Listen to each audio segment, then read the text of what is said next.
All right, everybody. We're going to call the Select Board meeting of June 16th to order. The board entered into executive session at 5 p.m.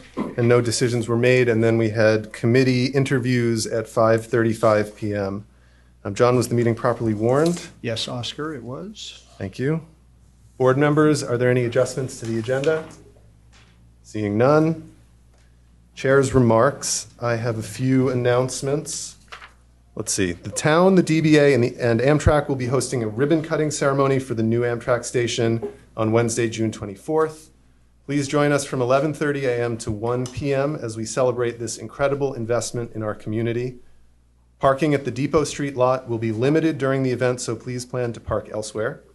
There are several other related events scheduled for the afternoon, and you can check out brattleboro.gov for the complete lineup. Now in its fourth year, the Juneteenth art exhibit and sale has returned to the Municipal Center starting June 15th. This year features Mwanga William, whose paintings are inspired by the Lake Victoria region of Uganda. Art will be displayed on the ground floor of the Brattleboro Municipal Center, 230 Main Street from 9 a.m. to 4:30 p.m. The show begins June 15th and will be through the end of June. The public is welcome to view art during the Municipal Center's open hours. The Town of Brattleboro's annual Juneteenth art show showcases the work of local Black artists and provides a space for participants to display and sell their work.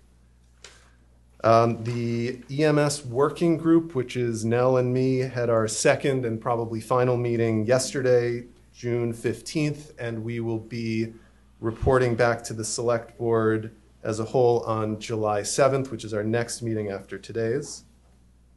And some solid waste updates.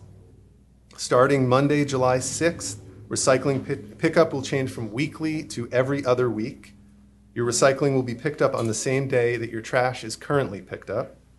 There is no change to your recycling containers. You can continue to use the bins you have now, but please label your containers. Because recycling is happening every other week, you may want to consider using a bigger container or buying an additional container. Brattleboro residents can purchase additional recycling and compost bins at the Finance Department located in Suite 111 of the Municipal Center. Recycling bins cost $15 and compost bins cost $30. And please keep an eye out for the shiny new Town of Brattleboro compost truck during the month of July. And right now, yes, it is in the parking lot out back of the Municipal Center if you saw it walking in. And if you did, you'd be the only one because we missed every single one of us. All right, no minutes this meeting. John, manager's comments? Yep, I have a few things. Oscar, the planning director asked me to let you all know that there's a planning commission public hearing on the draft town plan scheduled on Monday, June 22nd at 6 p.m. in the Select Board meeting room right here. A copy of the draft town plan is available in the Planning Services Department or on the town website. The fire chief asked me to let you know that the town's local emergency management plan was submitted and approved by the state on May 28th, and it's been posted on the town website under emergency services. The Living Memorial Park pool will be opening for the season on Saturday, June 20th. Swim lesson registration will be held at the pool on 3 dates: Saturday, June 20th, the opening day, that next Thursday, June 25th, and that next Friday, June 26th, from 10 a.m. to noon. Summer programs will begin on Monday, June 22nd. Space is still available in most of the camps that you can register for online at brattleboro.gov or by walking into the Gibson-Aiken Center at 207 Main Street.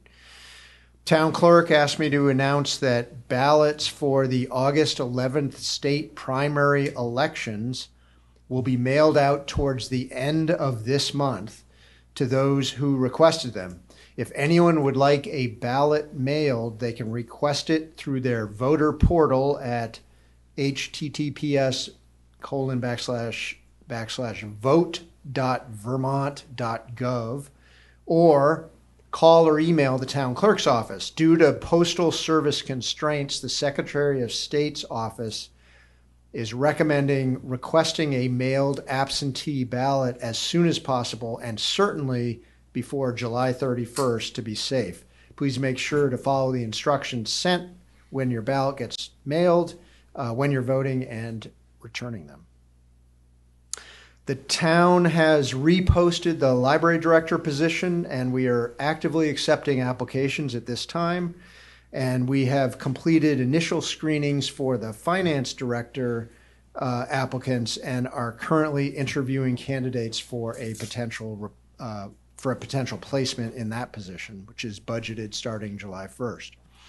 Finally, we had a request at a previous meeting to publish select board agendas in the paper ahead of each meeting. And Jessica Stickler looked into that. It would cost around $6,000 a year to do that, which is unbudgeted. I would ask select board members to let me know if they would like to pursue this further. And I would also let anyone know that who wants to receive the agendas for select board meetings that they can reach out to Jessica in the town manager's office and get on the email distribution for that. Thank you, That's John. all I have. Thank you. Select board comments. Start from the left. Nell, any comments? I have nothing. No comments. Peter? Yeah, we had a really nice gathering on June 10th at the Retreat Farm for the Vermont Outdoor Business Alliance. Kind of brought them down here to remind the state that Brattleboro is very much part of the outdoor recreation business. I think probably 70 to 80 people there. Fly fishing demonstrations, the whole thing, some presentations, one done by myself.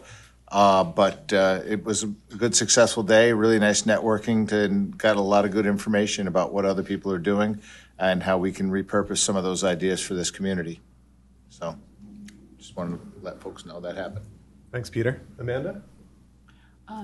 Yeah, I'm excited about that compost truck out in the parking lot. You guys got to check it out. But I also really want to congratulate all of our students. The final day of elementary schools were today for our local Brattleboro schools. And of course, our seniors graduated from our high school on Friday. And so all of those kindergartners going to first grade and first graders going to second grade, congratulations. Enjoy your summer and work hard if you're in summer school too. Thanks, Amanda. Isaac? Good evening, everyone. I'm excited about the meeting on Monday, June 22nd, the Bridging Communities Rally for the 21st Century Trail Connectivity. So encourage folks to check that out. Thanks, Isaac. We're going to open public comment now. This is an opportunity for people in the room and online to make a comment about an item that is not on the agenda. If you want to talk about something that's on the agenda later, just wait until we reach it, and we'll have another opportunity for public comment then. Just raise your hand either on Zoom or in the room. And I would remind everyone that the Select Board enjoys praise and criticism. Please direct all of it to me as chair, and I will refer questions or comments to other members. So let's see. Yes, please. And when you come up to the mic, just say your name. My name is Angel Robinson. I live at 15 Elm Street. I do have a lot of problems with the human services around here.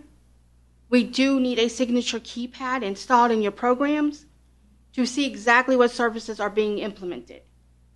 I have seen a lot of cracks. I have seen a lot of errors. I have seen a lot of issues. I live right near 69A. I went in to volunteer. I do not approve of the inside of it at all. It is unsanitary. After that, I did offer to teach art there. Your community is very beautiful and healing in art. I offered to teach it. Nope, wasn't offered to me. They have their staff that do art there, but the people who come in do not do art. They sleep. It needs to be changed. I have noticed with groundworks, you have 2 different lawsuits, which has to do with safety. Your staff is afraid of standing up and protecting themselves, let alone the people in it. There needs to be a metal detector. They need to check for weapons. They did not do that with Leah. My 2 friends were upstairs inside. They still have PTSD. They could not stop it. The people in the office could not stop it. There has to be a stop and has to be protection for everybody, or your human services are going to keep being sued. The reason why I see this is I took social work at Castleton State College. I see the errors, I see the problems. I'm asking the community to fix it before any more funding goes out. You have too many safety errors, too many safety risks. That's for workers as well. Thank you. Thank you. Dick, you have a comment?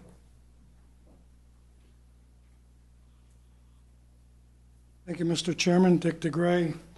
A couple of things about the last meeting and the parking budget. I really thought a lot about it after I got home, and thinking about you approving a deficit budget with not really a whole lot of discussion about a suggestion for a mobile parking pass, about no discussion about charging the municipality rent for being in an enterprise fund, and also the enterprise fund paying the town for services. There at least should have been a wash quid pro quo that, okay, if we're not going to charge you any rent, we're not going to pay you $12,000 to provide services. Really disappointed in the board for not having a longer discussion. Disappointed when I hear the word kick the can down the road, because you had this meeting to discuss it. This is only, what, the 16th of June? You still have 14 days, if you couldn't fit it in here, to do something about that parking budget. Accepting a deficit budget is really unacceptable. The other thing I'd like to say, and thank you, John, for the update on all the positions and looking into getting that into the paper. I'd like to thank Public Works and the Park and Rec Department for helping me get the flowers up on Citizens Bridge, and also the Creamery Bridge. Park and Rec boys got those big boxes up there, which I can't do anymore, and I can't actually hang those hang racks anymore, and I couldn't do what I do without the help of the town. I think the townspeople need to know that those departments do more than provide services of plowing, digging ditches. They do a lot of public service work, and I certainly appreciate it, and I hope you do too. And the last thing I'd like to do and ask you is, we gave the Chamber of Commerce and DBA $160,000 out of the revolving loan fund. I have no idea what's going on with that money.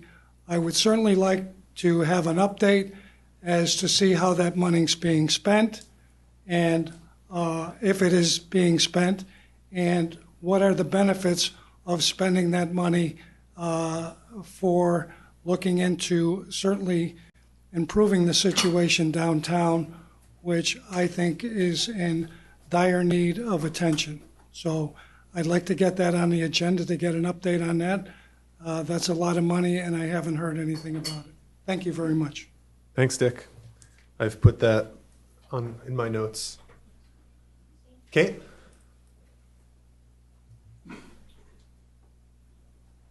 Hi, everybody. Kate O'Connor, Brattleboro, and I just am here on behalf of the Brattleboro Goes Forth 4th of July Parade Organizing Committee. And this is the time of year when we always get the question, when and where is Brattleboro's 4th of July Parade? So the 4th of July Parade is on Saturday, July 4th, and it starts at 10 a.m., runs between Flat Street and the Common. Everyone is welcome. And then on behalf of Parks and Rec, I will make sure everybody knows you can go up to the park, whole day's worth of events that happen there, and the fireworks are going to happen.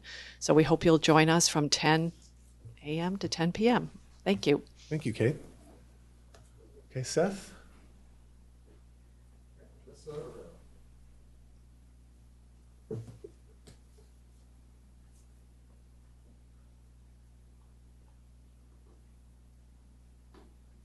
Hi, Alyssa. If you can unmute if you're hearing us. Hi. Hi, can you hear me? Hello? Yes. Okay, great. So I just wanted to mention quickly So, my understanding is that Brattleboro was named a bicycle-friendly community. I believe we earned a bronze level at that, and there's a page on the town website um, regarding the walk bike action plan. I was just wondering if we can post a link to, it's called localmotion.org/VT underscore statutes / biking _ walking. And that will bring people directly to the Vermont statutes regarding the walking and the bicycle laws in for our state. I, drive around and I see far too often cyclists not following the laws. And it's my understanding that they're regarded as vehicles. They should be following the laws that the vehicles have to as well. And this is coming from a safety standpoint.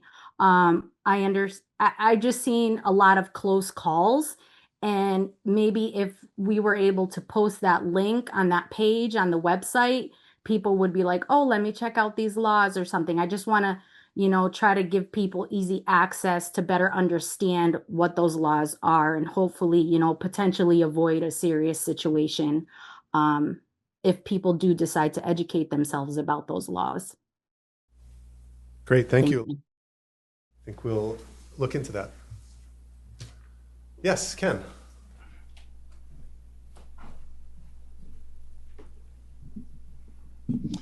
Thank you. Ken Fay, Brattleboro.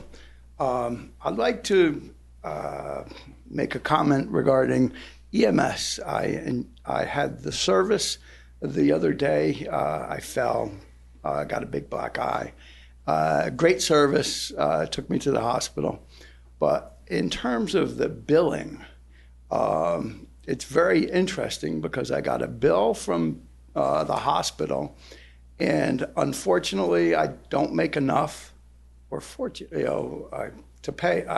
Fortunately, I don't make enough, so I'm able to get financial assistance so that the bill from the hospital I did not have to pay. In addition, the doctors through Dartmouth Hitchcock had a bill that my insurance, my portion, I didn't have to pay, again, because of my lack of my low income. Unfortunately, the ambulance, the EMS, I do have to pay. And that's really, does the town want to be in that business, getting blood from a stone? If people are low income and being waived from the medical care, it seems sort of counterproductive for EMS to the billing to go after and then put people into collection if they're not going to pay it. It just seems doesn't seem good PR. It doesn't seem good civically, and that sort of thing. Okay, thank you. Thank you, Ken. I'm glad that they were able to take care of you when you fell. One little piece of that question is that for anyone who's interested in our collections policy, you will find that collections for Brattleboro residents are waived after a certain period of time. I think it's 300 days. So if you're a resident of Brattleboro and you find yourself unable to pay for the EMS services, it is currently our policy to not collect those charges. And I'm happy to talk to you more about it offline. Okay, any other comments? Yes, Kurt.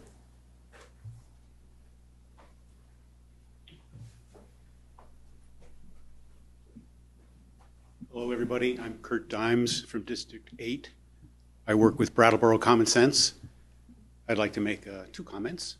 One about the short debate on issuing a liquor license to Echo at 69 Elliott Street.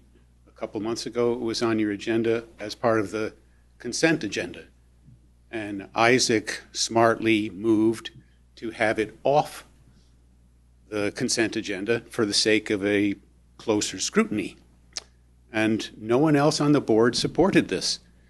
I thought it was very short-sighted of you all, except Isaac, because he was rightly pointing out that that's right in the middle of town where we had so many complaints about people using drugs.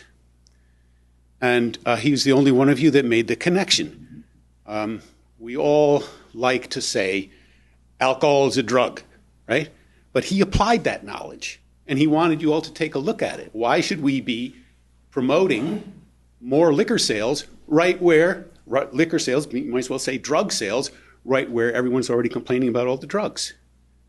So thank you for that, Isaac. I hope sometime the board will entertain an in-depth discussion about how much drug traffic is affected and includes alcohol. I know, because of my own experience with Brattleboro Common Sense at the emergency homeless shelter that we operated for most of 3 years, it's devastating. The effect on society is devastating. We had several homeless people and non-homeless people staying in our headquarters, many of them on alcohol all the time, hiding it and not hiding it. It destroys lives. It destroys families. We got to get a hold of this. And that connection that Isaac made is exactly the kind of thinking we need. Thank you for that. And the second is a lighthearted announcement about Mr. Trump. Mr. Trump is aiming to destroy social justice education in Vermont. And he wants to use it by attacking the school system for promoting transgenderism in sports. We have a policy that which we're calling Back to Basics, which will make the school system less of a target for him. And we hope this mitigates the backlash that he wants to start against transgender people. Anybody can help. Thank you. Thank you, Kurt. Okay, we're going to close the public comment section and move on to the consent agenda. John, would you mind describing what we have before us? Not at all. You have 7 items on the consent agenda tonight. If you approve this agenda, you will be awarding a $19,309 bid to United Ag and Turf through Sourcewell for replacement of a Recon Park zero-turn mower as planned for and budgeted in the FY27 capital improvement plan.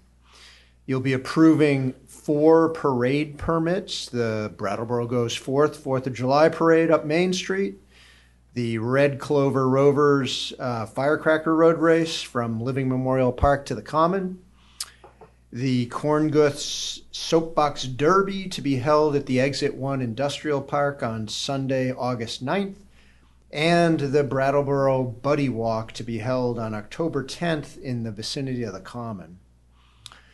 Finally, we'll also be approving a tobacco license and tobacco substitute endorsement permit for Elias & Son, Inc. Express Fuel Service at 37 Putney Road, and a first and third class liquor license and outside consumption permit for River and Rail Tavern located at 36 Bridge Street, contingent on River and Rail acquiring a sign permit from the Planning Department and a certificate of occupancy from the Vermont Division of Fire Safety.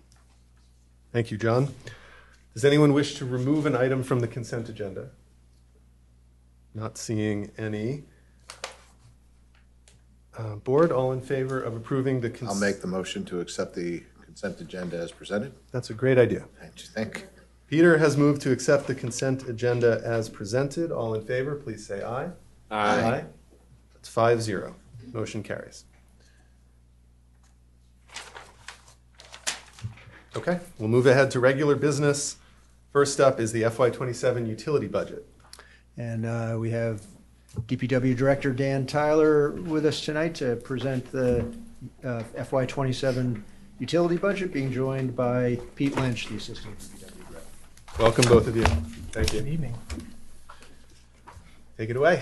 Sure. So 2 meetings ago, we discussed the FY27 utility budget. That was purely informational, looking for feedback. The budget in the backup tonight, the operations portion of the budget is exactly what you saw last time. In the capital plan, we adjusted last time we discussed reallocating funds from a potential project on Putney Road to a project at the wastewater plant. So the updated capital plan reflects that change.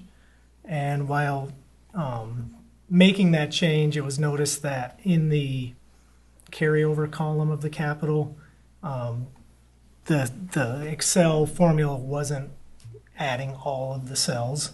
So the total of the carried over funds is slightly larger than what you saw last time. Great. Thanks, Dan. Why don't we start with a motion if anyone's so inclined? Amanda? Yes. Let me get back to the beginning. Well, Here. I move to approve the utility budget as presented and the capital plan as presented. Great. I just Amanda has moved to adopt the utility budget as presented and the capital plan as presented. Any discussion by the board? Seeing none, any comments by the public on the utility budget? Seeing none. All in favor of Amanda's motion to approve the utility budget, please raise your hand and say aye. Aye. Aye. 5-0, motion carries. Thank you both. Item B, utility bill appeal for 18 Highlawn Road. Yep. And Dan, would you explain this situation and what? How about if I explain the situation? Excuse me. Hold on. Excuse me. Please wait until you're recognized. Dan, can you start? And then, sir, we'll give you an opportunity to present. Sure. So the last quarter of meter reading, the property at 18 Highlawn Road had a large water and sewer usage reading on the meter. I don't know, how far do you want me to go with that? So the process for this is when we take the meter readings, we upload the files, and then there's a collaboration between DPW and finance. When a meter reading exceeds, it's 15% of the last meter reading, we'll reach out to the customer and let them know, hey, your reading was high. You know, sometimes it's, well, we watered our garden more. Other times they're directed to reach out to DPW, and we'll go and, you know, a courtesy to the customer, look for leaks and that such thing. That was done here. This was a pretty significant reading, 100 cubic feet. So that's about 81,500 gallons of water. The typical reading at this property is about 600 cubic feet. So it's an additional 77,000 gallons of water, which equates to about a $1,200 bill. Through that investigation process, you know, we checked the reading, we checked the billing, did that site visit, didn't find any evidence of leaks, didn't find any errors anywhere. So don't. Great. I think we'll leave it there for now. We may come back to you with questions. Sure. Are you, Mr. Brennan? And if you just say your name into the microphone, people watching at home. Rory Brennan. I live at 18 Highlawn Road. I received for last quarter a water bill that's 10 times what my usual usage is. I have all new plumbing, all new fixtures. There's no leakage. As I said, they did the blue tank test. They took a meter reading and it showed that there was no usage overnight. So there's, according to them, there's no leakage. The bill came in for 109 units, which I would say that's probably 75,000 gallons over my current usual usage, which is enough to fill up 3 residential-sized swimming pools. Or if you wanted to put in 5-gallon buckets, it's 15,000 5-gallon buckets. And because I have all new plumbing, no leaks, even if the outside faucets leaked during the coldest winter in 10 years, I would have a glacier outside. None of that stuff exists. The only thing that exists that I can see is a meter reading they said it said 109 units. So that's 831 gallons a day. And my normal usage is between 50 and 75 gallons a day. And it's been that way for 7 years. So to say this is an anomaly is an understatement. The only thing I can think of, because they checked everything out, is there some kind of computer glitch? And it's not like I'm trying to steal 75,000 gallons of water. The neighbors weren't filling up the swimming pools because it was the middle of the winter. My current reading, I just talked to the guy that came through yesterday. Current reading is going to be 8 units. It's because I'm, filling up buckets and watering my garden with them. And that's, I consider that an extravagance. But again, it's not 75,000 gallons of water. And what I'm asking for is, I'm happy to pay my utility bill. I'm happy to pay what I've been paying for the last 7 years. But the $1,000 bill for 75,000 gallons does not make any sense whatsoever. And I don't know why it is. And that's why I'm saying it has to be some anomaly of some kind, perhaps a computer glitch, because all the DPW guys came in and they did their thing. And they were very professional, and they inspected the house inside and out. No evidence of leakage anywhere. I bought this property 7 years ago, and I put in all new bathrooms, all new plumbing, because it's 100-year-old plumbing. It's like I got a notice from DPW to replace the galvanized pipe because it was leaching lead or something. Anyway, there's no reason for this bill except some kind of computer anomaly. I didn't use that much water. I didn't go anywhere. I was at home recuperating, and it was wintertime. I don't know how many neighbors I'd have to have. What kind of comparable usages would account for 830 gallons of water a day? I'd have to turn all the taps on and leave them on 24 hours to, even get close. And that just isn't the case. Who would do something like that? So what I'm asking for is I'm happy to pay the $160, $150 a month I've been paying for my 6 to 9 units of water. I think that's fair. But to be billed for 75 gallons of water I never saw, that doesn't seem appropriate. Thank you. Do you mind if I ask you a couple questions while you're up there? You can ask me anything you want. Is this a single-family home or? Just me. Okay. So it's not like I'm having the neighbors over and running a spa. And when did you put in the new plumbing? This was 7 years ago? Yeah. Okay. So it's not new technically. I put it in over the last 7 years. The youngest plumbing was my last bathroom, and that has been in for about 3 years. Maybe 4 years. Thank you. Does anyone else from the board have a question for Mr. Brennan right now? Otherwise, I'm going to let him sit down. I would love to ask a question. So you're confirming that you were in residence for the entire time, those 3 months? Absolutely. Okay. Not like I went away for the winter and left the faucets on. I'm a Yankee. I'm pretty thrifty about things. Okay. My kids say I squeak when I walk, but everything is very closely. I'm very aware of what's going on in my house. It's a relatively small house. It's 2,000 square feet, 2,100 square feet. So it's not like it's not like some faucet can run, or I would not know it. And the DPW guys said there was no leakage in the toilets, and that's the big if, I guess. And again, new toilets really not very inclined to leak. So again, I don't know what this is, but I know it's not my usage. And there's other than the meter reading, there's no evidence that it's that is my usage. One more question, and this could be to DPW and the both of you. So was the leak inspection by our Department of Public Works during that billing time during the period when that quarter? Or was it after the bill I received arrived? my notification of excessive usage the day after the utility bill arrived. And I don't know if that answered your question. So the reading was taken on March 18th. The day we went into the inspection looks like it was May 4th. So, we do the readings, we download them, there's a back and forth, so there's a lag there for sure.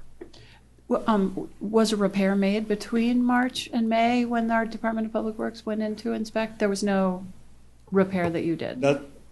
Nothing. And the plumbing is all solid. Like I said, it's new and it's all functioning according to plan. Yep.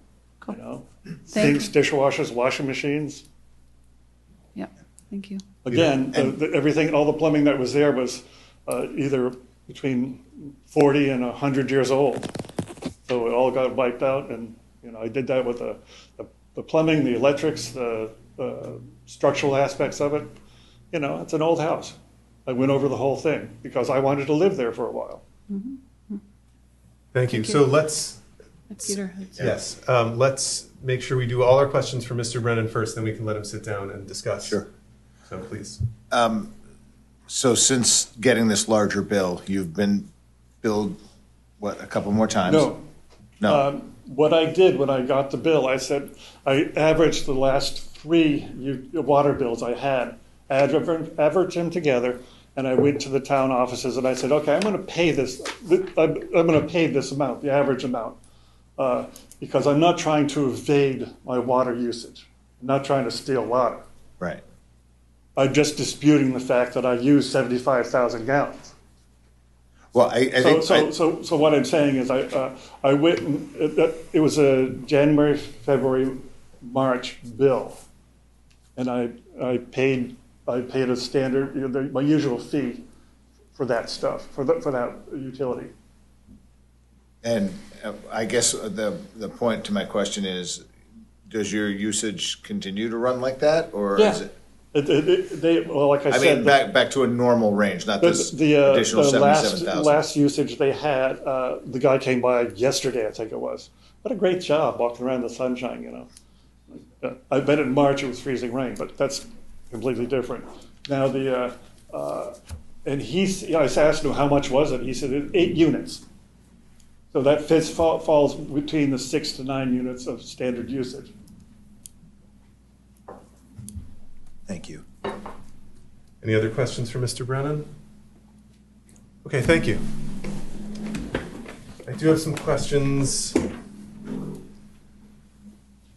Well, have we ever experienced a computer error like this? Not to my knowledge. We experience large readings. Oftentimes, they're because of a break or, a hot water heater fails or something like that. In those cases, if the flow doesn't go down the sewer, the ordinance allows us to adjust the sewer side of the bill, so we'll reduce it and average that. Other times where we see large bills that there is no explanation, or we find like a leaking toilet flap or something, they're billed. This is large. I'd say like last quarter, I think we had one that was 30 units. We definitely get some big ones, but this one's larger than normal. If I may interject here, Excuse me, I'm sorry, we have to do it in a little different process than that, but we'll come back to you at the end. Any other questions for DPW or discussion by the board? I'm not really sure how to phrase a question. This does seem like an anomaly. To go from like a 77,000 gallon increase over the course of a couple of months does seem a little strange. I don't know what to make of that, and I think I would probably deduce the same thing the homeowner deduced. Is it just some sort of a glitch or an anomaly? But I know you guys are super thorough. So I guess that's kind of more of a statement than a question. Yeah, we're in a tough spot. It's a weird spot. There's nothing to point to. board. And by the way, for this decision, we are the Board of Water and Sewer Commissioners, if anyone's interested. We automatically adopt that role. We didn't have to go into some other phase, but that is how we will be deciding this. So is the process that the meter readings are taken or, automatically collected and then sent to finance where that's extrapolated into the bills? So we take the meter readings. Yes, it's through a computer system. Those readings are then uploaded to the finance software. And we checked it on both ends, verified the reading. If anyone adjusts the reading manually, it gets initialed and time-stamped when that was done. So this is not, some of our meters are radio reads, so you literally drive by and it picks up the reading. This, you have to touch the touchpad. This meter's new enough that we were able to run a data log on it, so we were able to go back 35 days. Unfortunately, by the time we did the callback, the 35 days was still outside of that window. But going back the 35 days, it brought us back pretty close to when it was read, and it was back to normal at that point. So I'm just trying to make sure I understand, because essentially the only point of error, because all the data is coming from the meter, so the only point of error could be the meter reading, could be the meter itself, but even as of right now, the meter is reading accurate with average use. We didn't remove the meter and check the calibration, but it's running consistent with its normal usage again. And the meter reading was done March 18th, is that what you said? Yeah. Okay, and so if it's 35 days back, so you're suggesting that if it's 35 days back that was reading fairly normal, that's into mid-February, right? No. So we were there.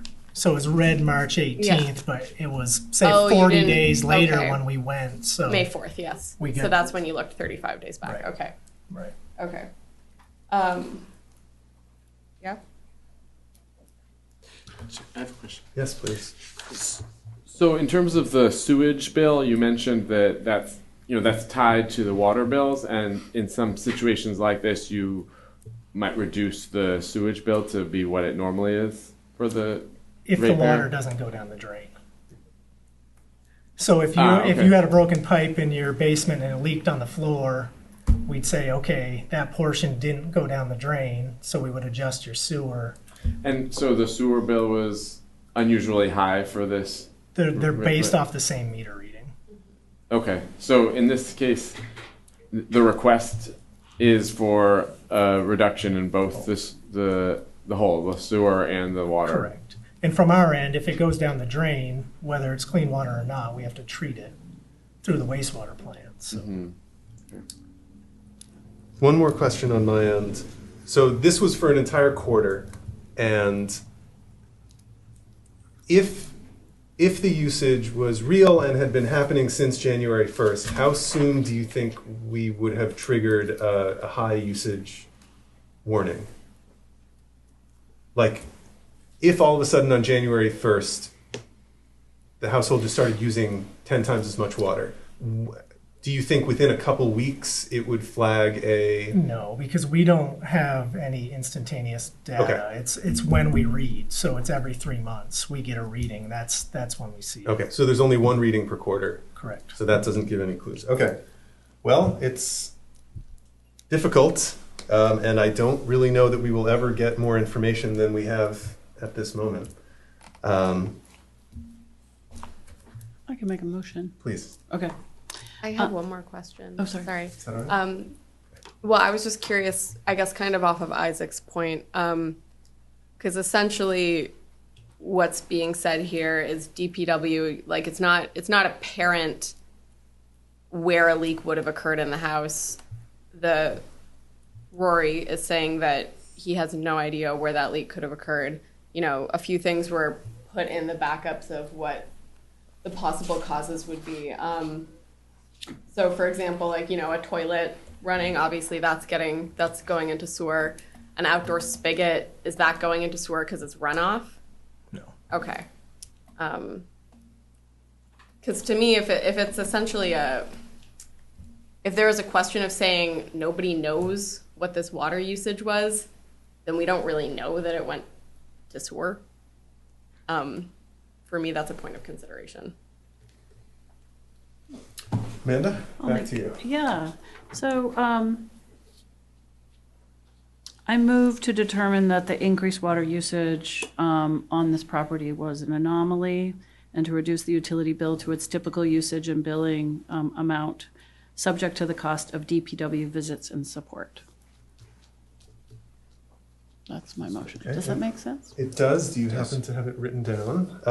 And we'd have to, John, let me ask you about that question of the cost. The cost of DPW's visits. Is that something we want to? I would just adjust back to a normal rate, and I wouldn't worry about that. That's something we do routinely for any inquiry. Like, Okay. I think something to consider is, since only a portion of the bill was paid, the financial software has been adding penalties to it, so. Okay, so in the interest of designing a motion, So perhaps a can we motion to abate to a number or reduce to a number, which could be this 158.36. I have just. Yes, we're going to make a motion first, and then we'll open it up for comment. Just to finalize. This is just about the number that I have paid already on this particular invoice. All right, would you please get up to the mic? Oh, sure. And then we will gladly hear from you on this.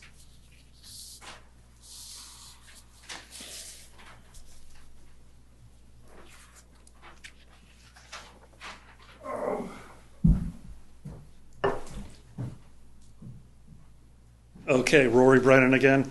What I did is I averaged the last three utility payments together and came up with a number of 158.36, which was the average of the last three utility bills. I figured that was a good starting point. Thank you. That's about as simple as it gets. Thank you. I appreciate that. A question related to fees incurred. Penalties. Delinquency fees or Penalties. penalties. Are those a standard rate or are those based on the total of the bill? A percentage of it? I don't It's a know. one-time penalty of 8% and then interest at the rate of 1% per month. So right now it's right around $100. Okay. So I could redo my motion. Yes, and I think you could just specify a new number and say to, sure. Okay. I would, So I'll amend my yes, motion. you can just and make a new read. motion. Okay, so I move to determine that the increased water usage was an anomaly and to reduce the utility bill of this property owner to its typical usage and billing amount. Property owner is responsible to pay penalties incurred on the quarter when the issue was happening. Wait, So, So the penalties should still be why? paid. Why? But he made the excuse me, please, we really can't have comment from the public unless you're recognized. So I'll just weigh in on that. I mean, if we're gonna abate it, then we should just abate it to either the amount paid or settle on the same usage from the previous bill and the previous time before. But I mean, if we're abating it, we're sort of agreeing with him, and then to turn and penalize him seems that definitely does not fair. If we're gonna basically say, yeah, we agree with you, we think this is an anomaly, but we're going to fine you anyway. The 158 was paid prior to the due date. But that, was it arranged with I may ask the person directly? Sure. Did you request to have a payment plan or Please do. In regards to your bill, did you do anything to address the penalties that you knew were incurring due to a change in payment that you chose to make? I assumed, and that's a big word, I know, that if I paid what would have been in my standard amount with 158.23, if I paid that amount, then there would be no penalty incurred because I was making a fair attempt to come to resolution. And I think that, again, I think that's fair. And as pointed out, that penalizing me for something that never happened, that doesn't make any sense whatsoever. Again, there's just no possible way I could have used that much water. Leaving that aside, Yeah, I understand, but what we're also talking about is a precedent. So if any resident of the town has a bill that they think is unfair and choose to pay what they think will upset, and granted, I totally understand that there was an assumption made and it was in good faith. However, we just have to make sure that we follow a protocol that ensures that that communication is made in a timely fashion. So, Mr. Brennan, before you respond, I don't want to get into a back and forth about what we should do with Mr. Brennan. I think the answer to the question is that you paid $158.36 at the time. Is that right? Yes. Okay, and then didn't pursue a payment plan at that time. So that's the answer to the question. I think what we should do with that information is a conversation for the board.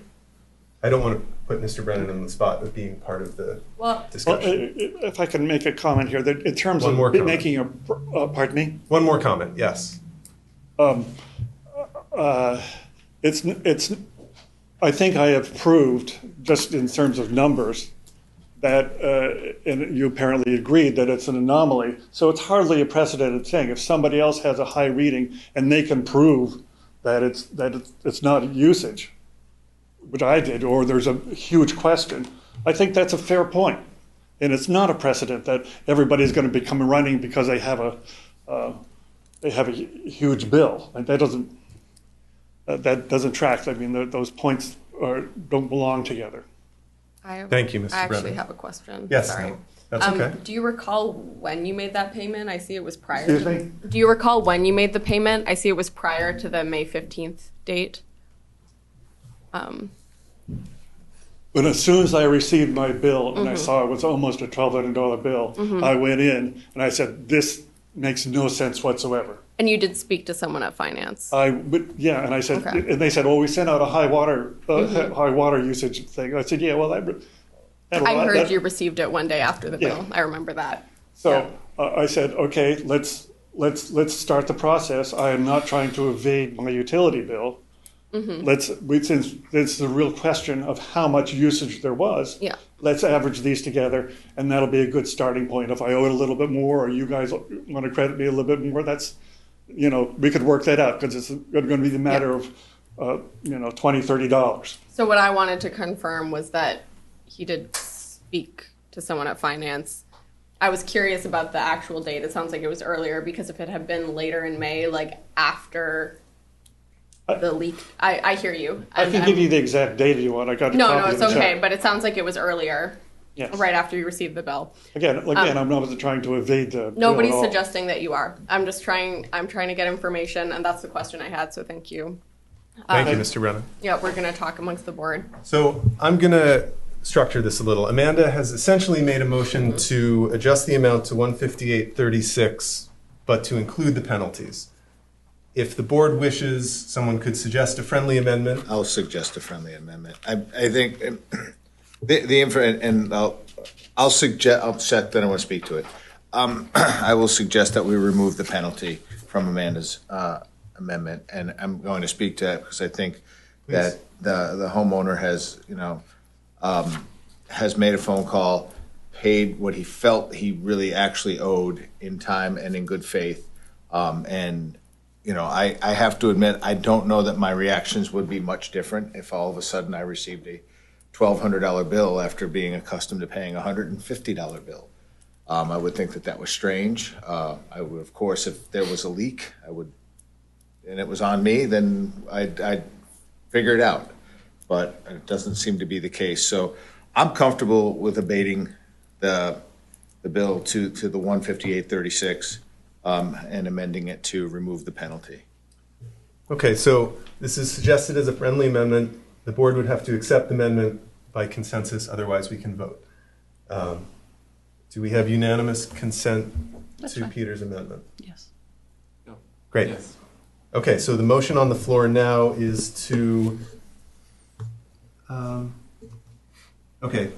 determine that the increased water usage at the property of 18 Highlawn Road was an anomaly and to reduce the utility bill to its typical usage and billing amount of $158.36. Now, I'm going to briefly open to public comment. First Nell, and then public comment. Sorry, I know I'm making you repeat yourself, Dan, but you said there's a one-time. Is the penalty 8% of the bill, or is it 8% plus a one-time penalty? If not paid on or before the due date, a one-time penalty of 8% will be assessed. Additionally, interest will be assessed at the rate of 1% per month. And that's something, I guess I'm wondering, is that something that's basically calculated through the software we have? It's not a person really. Right. Yeah, so to me, Okay. that's more supportive of it wasn't necessarily additional staff time. Okay. Great. So we have a motion on the floor. I'm going to briefly open comment to the public, and then we're pretty briefly going to bring it back to the select board. Any members of the public with a comment? Seeing none, Amanda has moved. Would you mind? Mm-hmm. Amanda has moved to determine that the increased water usage at the property of 18 Highlawn Road was an anomaly and to reduce the utility bill to its typical usage and billing amount of $158.36. All board members in favor, please raise your hand and say aye. Aye. Okay, motion carries 5-0. Thank you all. John, I assume someone from the town will reach out to Mr. Brennan in a more formal way. Thank you, Mr. Brennan. Can I make one more comment? It's not just speedy, I think. The BPFFA were very great. And we both visits, everybody was professional, everybody did what they were doing. They were friendly, they talked it over with me, and I really kind of appreciate that kind of work. And as well as you guys, you know, I appreciate your commentary and the effort you're putting in. So Great. Thank you. I'm sure those comments will be appreciated. Thanks, Dan. Thanks, Peter. Okay. Let's move ahead to the FY26 April budget update. John. Okay. So Bonnie was here last month for the quarterly update. This is one of the interim ones. The report, the 10-month report on the FY26 budget is included in your backup material, so that's through the end of April. There's line item details of activity for both the town's general fund as well as the two enterprise funds, the utilities and the parking funds. In the general fund, with 83% of the fiscal year completed through the end of April, revenues raised represent 104% of the annual budget, and expenditures represent 89% of the annual budget. So we're currently carrying a surplus of $3.8 million for the fiscal year. Revenues include $4.1 million of receivables. Those are detailed in your report. And the one that often gets scrutiny is the EMS revenues, which are still running well above the budget, and we are continuing to see collections at 38% of charges. The other two items that you typically look at closely are the fire overtime and the police overtime. The fire overtime for the fiscal year is over budget by $381,000. That is offset by underspending of staff salary lines, which is running around $450,000. So we're about $70,000 to the good on fire overtime and salaries. Police overtime is over budget by $108,000 for the year. That is offset by underspending of staff salary lines in the amount of $388,000. So we're about $280,000 to the good on the combined police overtime and staff salary savings. There's also a report on the utilities fund, the parking fund, a loan report and grant report as usual, and I'm happy to try to answer any questions that the board may have. Thank you, John. start with the board. Isaac, any questions? None. Amanda? I had this was in the memo a moment. So utility costs are increasing, and I'm just curious about what ways departments are looking towards reducing some of those compensating for increased utility costs. Yeah, that's a challenge for some departments that have higher utility costs. It's also going to be a challenge in our next budget, we imagine, because that was may be underestimated as well. So we need to find savings in other places, and that's what we do. That's what the department heads are doing on a daily. So. Okay, cool. I might come back again, but Sure, keep going please. down the line. Peter? No, I'm good. It was all pretty clear for me. No? John, my one question we talked about before, I was wondering if you had any updates on those. Well, I'll actually ask my question so people know what I'm talking about. But some of the revenue increases month over month seemed really small. Like the parking meter fees only increased by $2,000 between this month's and last month's report, so I was wondering if you had a... Yeah, we looked into that a little bit, Oscar, and I think it was when the reports were run was a compressed period in April, and so there's some deposits that were not included in this report that will show up in the next one. That was essentially the explanation that they came up with. Okay, so if all's well, we'll see this bounce back over a 2-month period in the May report. Yep. Great. Okay, that was my only question. Amanda, did you have another? Yeah, also in the memo, revenues less than expected, and I wonder, John, if you can talk about what specific areas that revenues were lower than expected. In which fund are you talking about? Just in general, it's in the memo under areas worth notation. I guess parking fund in general. I guess it was just parking fund. Oh, yeah. Never mind. Yeah. Okay. And and so that's been the case. We've been tracking that for a number of months. The revenues were lower than we budgeted for in the parking fund. Got it. That's just been an ongoing concern there. Yep. So just more information for when we're rebudgeting. Yep. What are actual expected revenues versus anticipated? Yep. Okay. Great. Any questions from the public on the report? Yes, please. I do have a statement referencing back to what I requested for the weapons protection. If you guys ran a dry shelter, the police actions would not be counter-reacted by your programs such as Groundworks or 69A. There needs to be a dry shelter approach in effect in this community. Thank you. I appreciate your comment.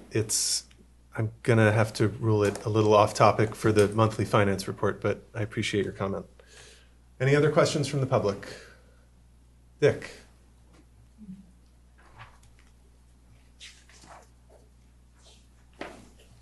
Sticking with the theme, Dick DeGray, sticking with the theme of the parking budget, when you look at the hood rentals,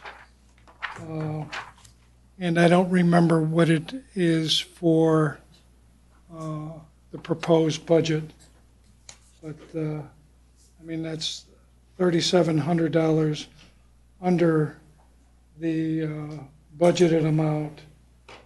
And certainly the permits, again, are $113,000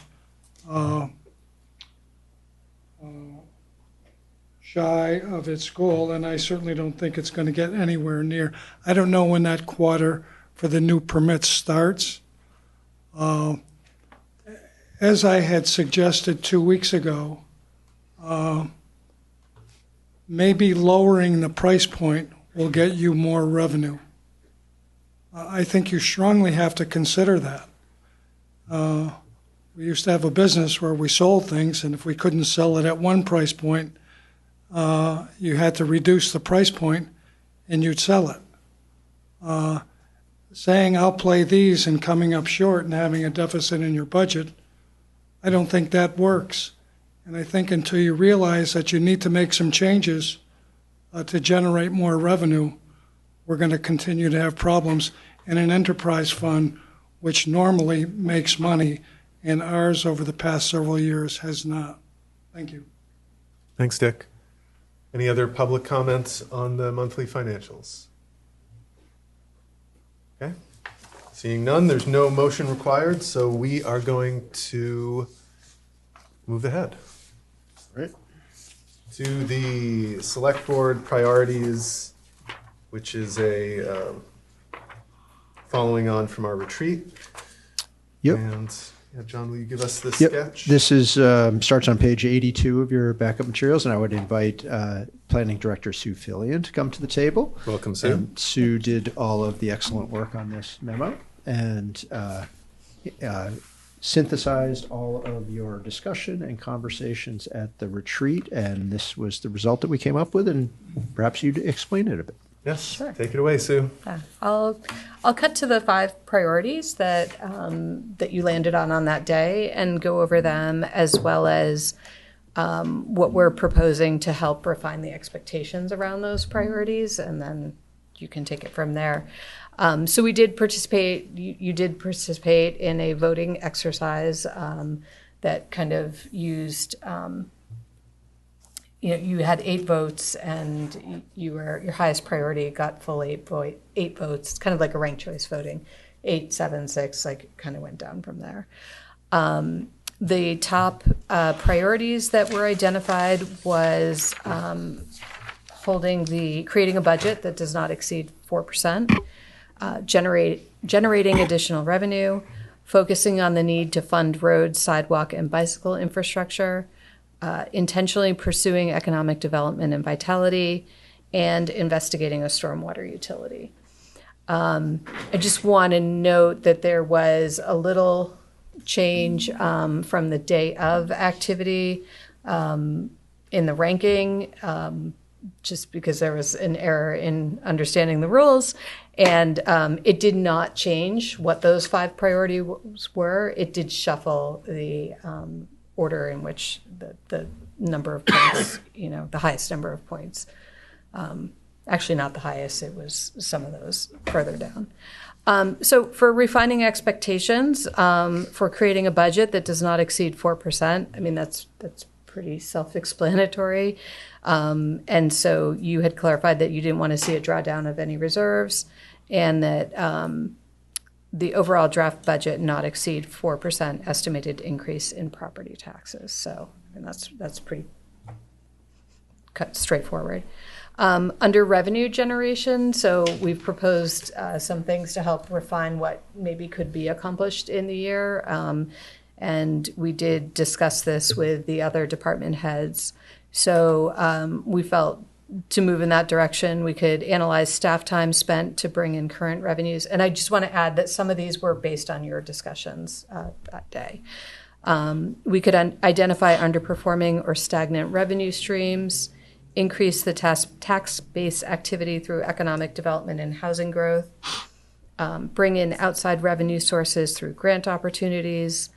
We could look at, and we will be looking at town development on town-owned properties, and we could explore revenue streams outside the tax base to continue to explore that. For roads, sidewalk, and bike infrastructure and bringing that funding up, we could look at a cost comparison of in-house work versus contracting out the work. We could prepare a ranked project list, identify current funding gaps to that project list, and grow local funding for maintenance and projects. So that could be educational, that could be just working within the capital plan. For economic development and vitality, there's obviously the next gen efforts going on. So they're creating a plan for sustained economic development, could be part of that work, or is part of that work. Engaging local businesses and workforce partners, review zoning and update the zoning and land use policies to be more business friendly, initiate visible improvements in commercial areas, And we could create a dashboard to track local option sales tax and rooms and meals taxes over time. And then the final one was the stormwater utility. So we could identify the costs to put a stormwater utility in place, define program goals and the level of service that would be expected, and secure fundings either through the budgeting process or looking for grants to complete a feasibility and cost of service analysis. So that's what we felt, we could undertake or attempt to undertake in the coming year to help with those Great priorities. Thank you, Sue. So this is the motion. The suggested motion here is just to adopt the priorities that we voted on last time. This is a good opportunity if anyone has comments about the sort of implementation sub-bullet points for the priorities, that would fit well here. And any other comments on our priorities? And then we'll open it up to the public. So members of the board, any comments? Sure. I want to say thank you, Sue and staff and departments for refining our expectations with these bullet points. It makes it more approachable and the possibility of checking some of these items off as we move forward together to improve our town. So thank you. You're welcome. Thanks, Amanda. Isaac, any comments? Yeah, similar to what Amanda said, and also just a question about what you were saying about education regarding the sidewalk and road and bicycle. Could you say more about what you were referencing? I mean, I think some of it is, if we're going to try to increase the funding in that area, we might need to use the information that we have about the gaps in funding that we're currently experiencing to make the case so that that budget can be passed. And so there could be that. I mean, we definitely have plans on our walking and biking and the priorities there, but it does seem to be an area that is easily cut at times. And then there's some others, expectations. We can pursue some of the transportation grants that come through the state, but they are federally funded and there's a lot of steps and they actually increase costs of projects. So, there's grants are not necessarily the answer on some of this transportation, although they're helpful. But it might mean a project takes longer. So by education, you're talking about public education. Yeah. For us to understand some of the needs. Yes. Thank you. Thank you for clarifying. I had one other question. Of course. Yeah, just the dashboard to track local options, sales tax, and rooms and meals. Could you explain that one? Yeah, envisioning just something on the town website that, whether it's a graph that just shows where we are with local option sales tax over time. Like how much revenue we're generating. Mm-hmm. Yeah, what's the trend? And the purpose, that may have come from the board, so forgive me if I'm asking you to defend something that came from one of us. Yeah. But what is the purpose of that? How does that increase our revenue? That's under economic development, so it's really just a tool to measure, are we making some progress? Are we seeing increased rooms and meals tax, which means that more people are visiting or dining out? And similarly with the local option sales tax, more people are shopping or buying here. Thanks. Thanks, Isaac. Peter, any comments? No, I mean, I other than I just for the record voted in no way in favor of stormwater utility. Mm-hmm. So I'm just gonna put that out there. I just think taxing rain feels silly. But other than that, I think everything else here is nice. As I look back at a 4% increase on the budget, I think that's a really nice goal. I'm not sure how we get there, but it's a good goal. There's just a lot of things I feel that are out of our reach, but I think having said it, we might need to be a little flexible and nimble on that and try to figure out ways to lower property taxes in order to achieve that. So, other than that, I mean, other than that last storm water utility thing, I'm pretty good with it all. Great. Thanks, Peter. Nell, any comments? I think what Peter just said kind of keys in nicely with what Sue was talking about in terms of, the FY27 budget is what it's like $25K for sidewalks that was cut down from a suggested $225 because there's a struggle with trying to find savings when trying to keep a budget down.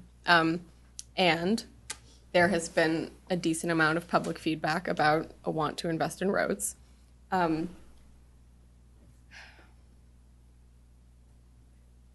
That to me is kind of like the road, sidewalk, and bike infrastructure. The most interesting point on our priority list, again, to me, where it keys in with stormwater utility is, are there infrastructure needs we have that could access a larger payer base to fund them? So, I'm glad to see the feasibility and cost of service analysis on there. And I think, this is a much broader statement, but I think with the budget, the challenges of seeing an increase versus what services do people not want to lose, it's essentially more, to some extent, a process of getting public buy-in, of saying, well, if this is the cost, public buy-in, public education, if this is the cost, here's how we're coming to it. And does that feel worth the price to you? One of many.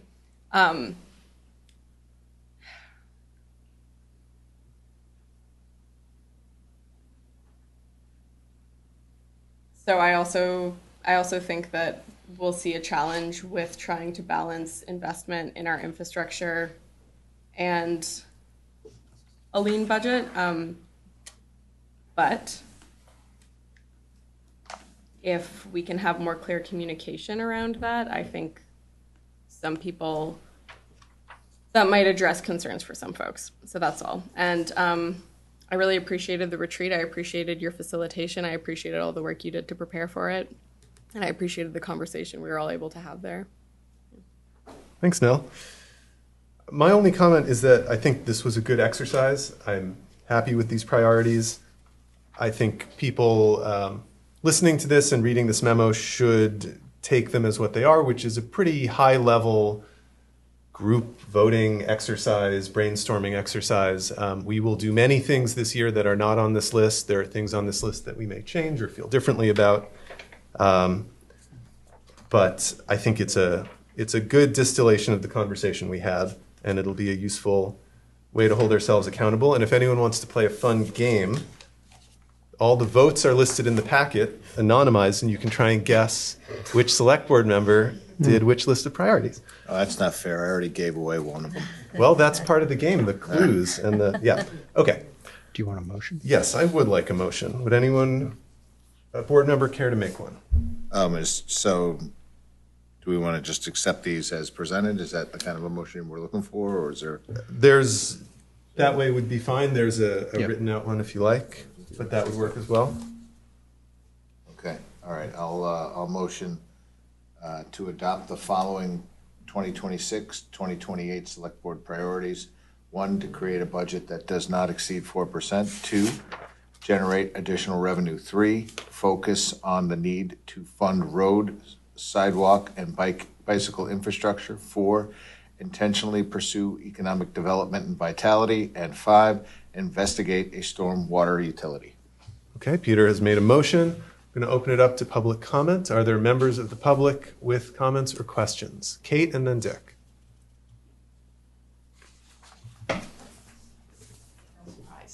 Kate O'Connor, Brattleboro.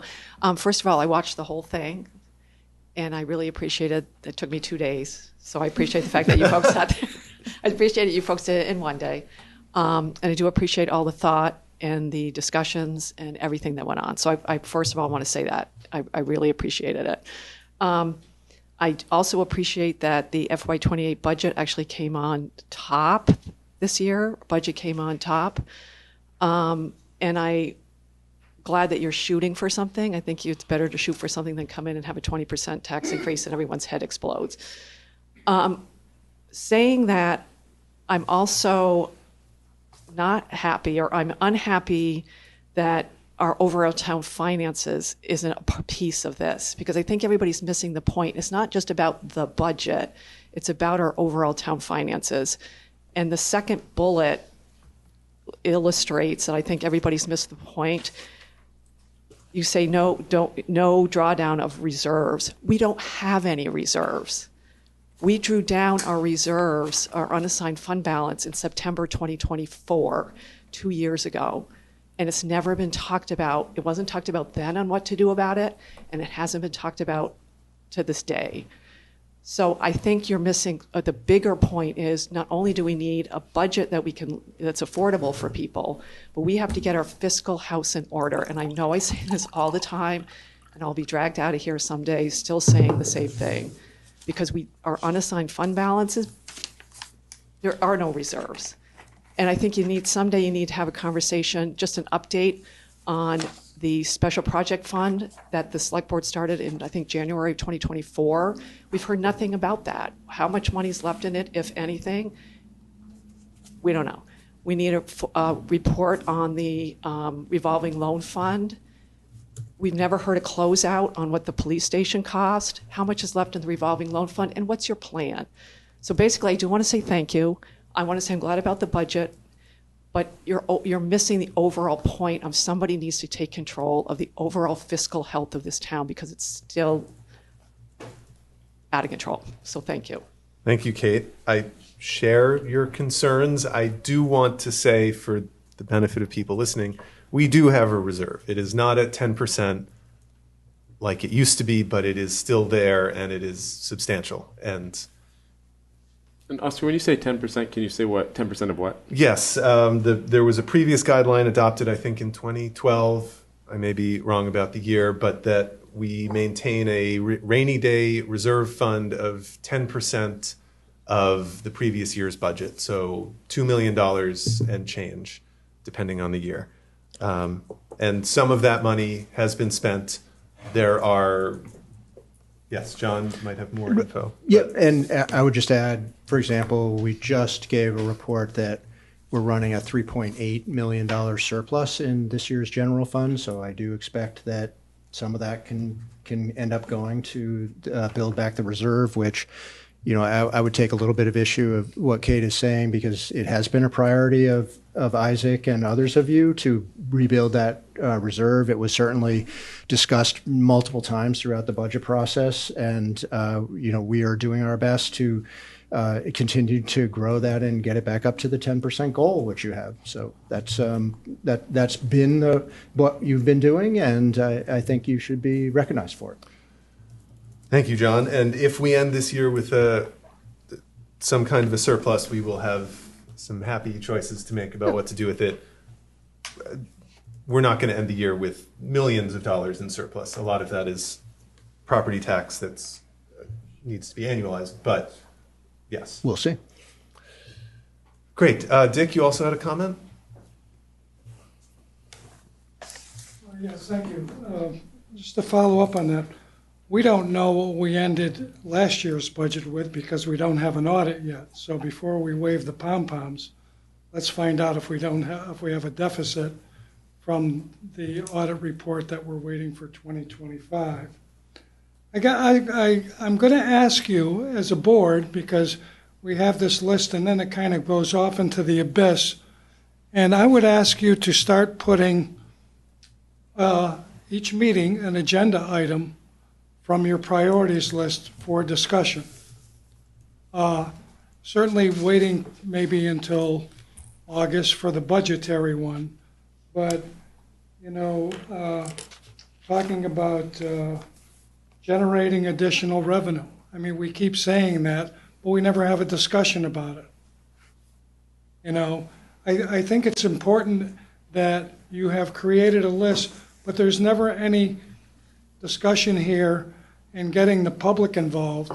I mean, I went up to your meeting and stayed for an hour and a half, and I would have rather had 7 teeth pulled with no Novocaine than stay there. All due respect, I'm glad that, and I wanted you to have a healthy conversation, certainly without anybody there. But I think it's important that there's things on this list that we should be having a general discussion about, and putting them on the agenda gets the public involved rather than saying, okay, waiting 3 months and let's have an update about what's on this list. So I would ask you to start picking things off the list that you have and putting them on the agenda for a discussion. Thank you very much. Thanks, Dick. And I saw Amanda making notes, and Amanda and I are the agenda setting committee, so I think we will be talking about that. Can I? Yes, Isaac. And then Mel. Yeah, along with what Dick just said, we had a conversation about, I think, Peter, you had maybe suggested this several meetings back about having like a champion for each of these, or an opportunity to have these on the agenda throughout the coming months. So I want to express my interest in having these on our agenda in the future to be able to come back to them. Great. Thanks, Isaac. Mel? I was just going to say something that we had talked about at the retreat, specifically in relation to the budget, was having more publicly warned meetings of the nature of the retreat, where we could have sessions, essentially sessions where the 5 of us and John and relevant staff could work on an issue without it without it hijacking a select board meeting, because that's also been a pressure that we've been talking about recently, is people who come here and offer their evenings for one item on an agenda that they may have to wait through a bunch of other stuff to get through. So I could think that for higher level discussions or things that might be most productive for a longer term, I might suggest those being separate working group meetings than necessarily as a discussion to be had at a select board. I think there could certainly be updates at a select board, but those warned meetings would still be public and for the public. Yes, that's a good reminder, Nell. We did talk about more retreat-style meetings when appropriate. So that's a good reminder. Other comments? Were you raising your hand? Nope. Okay. Yes, please. We do, as a community, need an agenda for the meetings, because we do have people in the community that is trying to apply a process of cleaning up the community. Just as the needle exchange program cleans up the needles, we are trying as a community in downtown to bring in something called Bigfoot Leave No Trace Behind. It is something similar to the programs we had when I moved here 20 years ago, which was leaving no trash in the streets. We had clean streets. Bigfoot Leave No Trace Behind is from Oklahoma. They have their own program. It would be a sister program. We have nowhere to bring that to. But we're downtown. The police are cleaning up. I'm cleaning up. Other people are cleaning up. So we have no way to come to the community and say, this is what we need, this is what we want. We do need agendas. Thank you. Thank you. And this might be a good point to any members of the public who have an issue that they'd like to ask be placed on a select board agenda. You can reach out to any member of the board, but particularly me as chair, or you can reach out to town staff, and we can try to accommodate that. So if there's something that somebody would like placed on a future agenda, please reach out. Any other comments on the select board priorities? Seeing none, we have a motion on the table from Peter to adopt the 2026-2028 select board priorities, I'll say as presented. You ready for the vote, board? Okay, all in favor of Peter's motion, please raise your hand and say aye. Aye. That carries 5-0. Okay, let's do one more and then we'll take a recess. You want to take a recess now? I think we should take a recess. We're going to take a 7-minute recess starting now. Thank you. All right, board, welcome back. We're going to come back to order and move on to our 2027 legislative priorities discussion. We are here. John, would you like to, or would you like me to? Oh, totally up to you, Oscar. Why don't you do it? Okay, so at your last meeting on the 2nd, you had a study session, much as was described if possibly you might do some things like that in the future, but you actually did one in the last meeting, and you talked in depth about your legislative priorities, and there were a bunch of thoughts that were on the table at that time, and you guys added to them, adjusted them, and this is sort of the synthesis of that conversation, trying to get them updated and put down on paper here as something that you could conceivably put forward for staff to work on, for the Brattleboro delegation to consider and potentially bring to the State House. They are right now in 5 different categories, all, 4, or is it 5? 3, 4, 5, yeah. And 4 of them were what you discussed last time, and then 1 has been added. Those are lower property taxes, build housing, promote public safety, prioritize transportation, and 2026 annual town meeting priorities. That was the added one. For the idea of lowering property taxes as a legislative priority, right now there are 7 thoughts there, which again, these are the types of things that either you discussed or we know that is on likely to be on VLCT's agenda, or something that staff have suggested. I think most of them are all the same as was proposed at your last meeting, except for 2 under lower property taxes. One is item number 3, which is trying to get at the idea of how could the town capture some of the cost that happens on the road system that is not paid for by users of the road system, but is instead paid for by the property tax in town.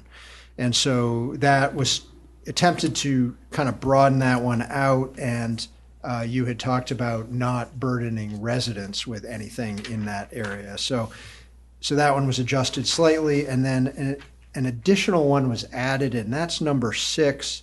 This is one that Hillary Francis brought to my attention after your conversation, and that is something that you have discussed during the budget season, and that was around where are we not covering our costs on various services that we provide. And with the third-class liquor license fee that the town collects, 100% of that liquor license fee gets sent up to the state, and nothing is retained by the town, although it does cost us a fair amount of money to process those. So Hillary's done some analysis work on that, and we believe this would be potentially a good one to suggest to the legislators to at least try to retain the cost that it costs us to process those for the state. Housing, I think, is pretty much the same as you discussed last time, as is public safety. I don't think there were any changes there. We may have tweaked 4 to add the 4. strengthening renters' rights. Oh, yes. Language to that. Thank you, Oscar. Yes. So, yeah, we had talked about this issue that a number of the housing providers were pushing for in the last session around when people are threatening or engaging in illegal behavior. It's very difficult to trespass anybody who's in one of those multi-unit houses. And but you wanted to balance that with thinking that the political play there is balancing that with strengthening renters' rights at the same time, which I think is a good idea.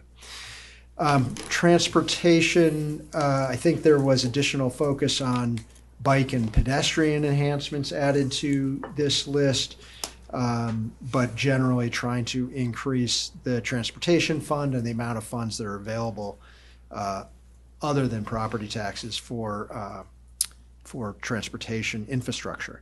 And then finally, there was this suggestion that we add in the town meeting priorities, the motions that were passed at the end of the town meeting having to do with civil actions that hold federal agents accountable, and a bill to require review of National Guard status or service.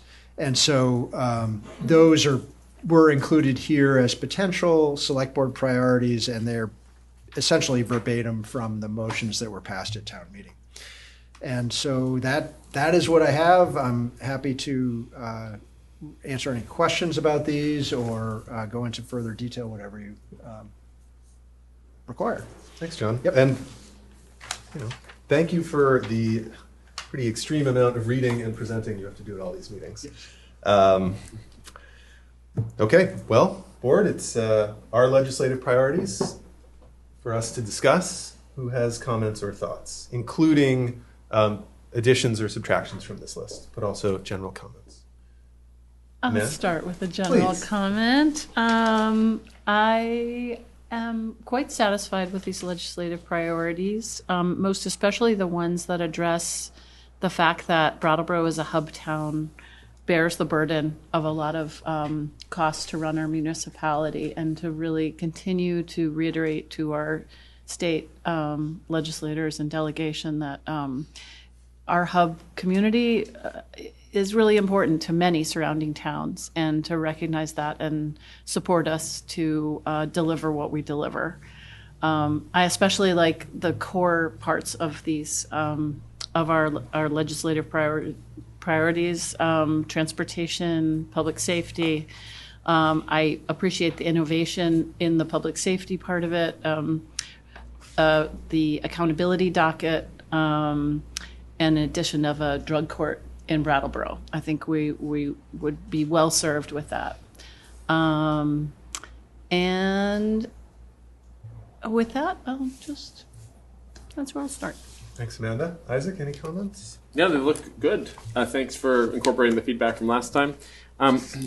Could you explain, John, the under build housing number 3, which is further limit appeals of housing projects within tier 1? And if this is not something you're comfortable explaining, I can also Google it. Yeah, and and I think this is the idea that sort of all the Act 181 stuff where there was some rollback on Act 250 and the kind of burden that it places on landowners in tier 2 and tier 3. Well, in tier 1, there also are some, there are obviously restrictions on, or there are ways that people can appeal projects in tier 1, and I think making sensible adjustments to those to limit the extent of those appeals could help spur additional development in tier 1, which is like downtown or in areas that are already developed, so infill and things like that. So that's my understanding of it. Sue Fillion, I think, has gone home for the night. She could explain it really well, but that's my best. This one came. It was a suggestion that she had put I think forth. so. Yep. And tier 1, it's again about making it easier for people to develop in developed downtown areas where there's already development. Correct. Okay. Thanks. Yep. Thanks, Isaac. Peter, any comments? I just wanted to echo what Amanda said. I like the, I guess, which is the addition is 6 and lowering the property taxes as far as getting our expenses covered for the liquor license transaction costs. I don't know what. Do you have an idea like how much that is? And I don't remember. No, that's fine. But I suppose if it's on here, it's significant enough to ask for it, and every little bit helps. I like that. I'm curious about number 3. That one intrigues me. I don't know how that comes together, what that looks like, but that one intrigues me. 2026 annual town meeting priorities. I guess some clarification. I don't know why this particular one fell off my radar. Maybe just because these things are like non-binding. And are we basically trying to put this on our list of priorities for our delegation to come up with language that tries to get these things passed? Is that? If those stay on the list, yes, those would go on our list of things we're asking our legislators to fight for. Okay. All right. I mean, I think everything above it outweighs it, but yeah, so that would just be my comments. Thanks, Peter. Nell? I appreciated the conversation we were able to have.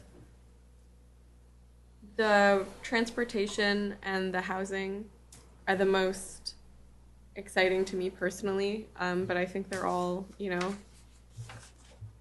they're all pointing to important needs. It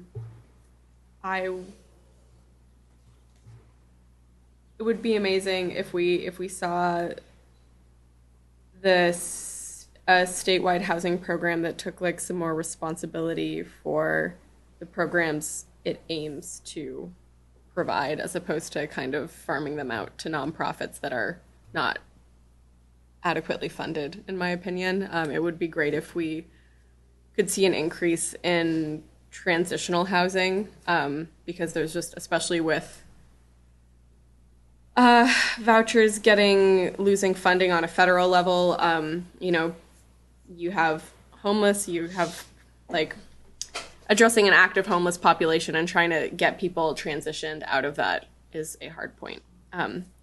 So that is something that really stands out to me insofar as it permeates into so many areas of a town and community's well-being. But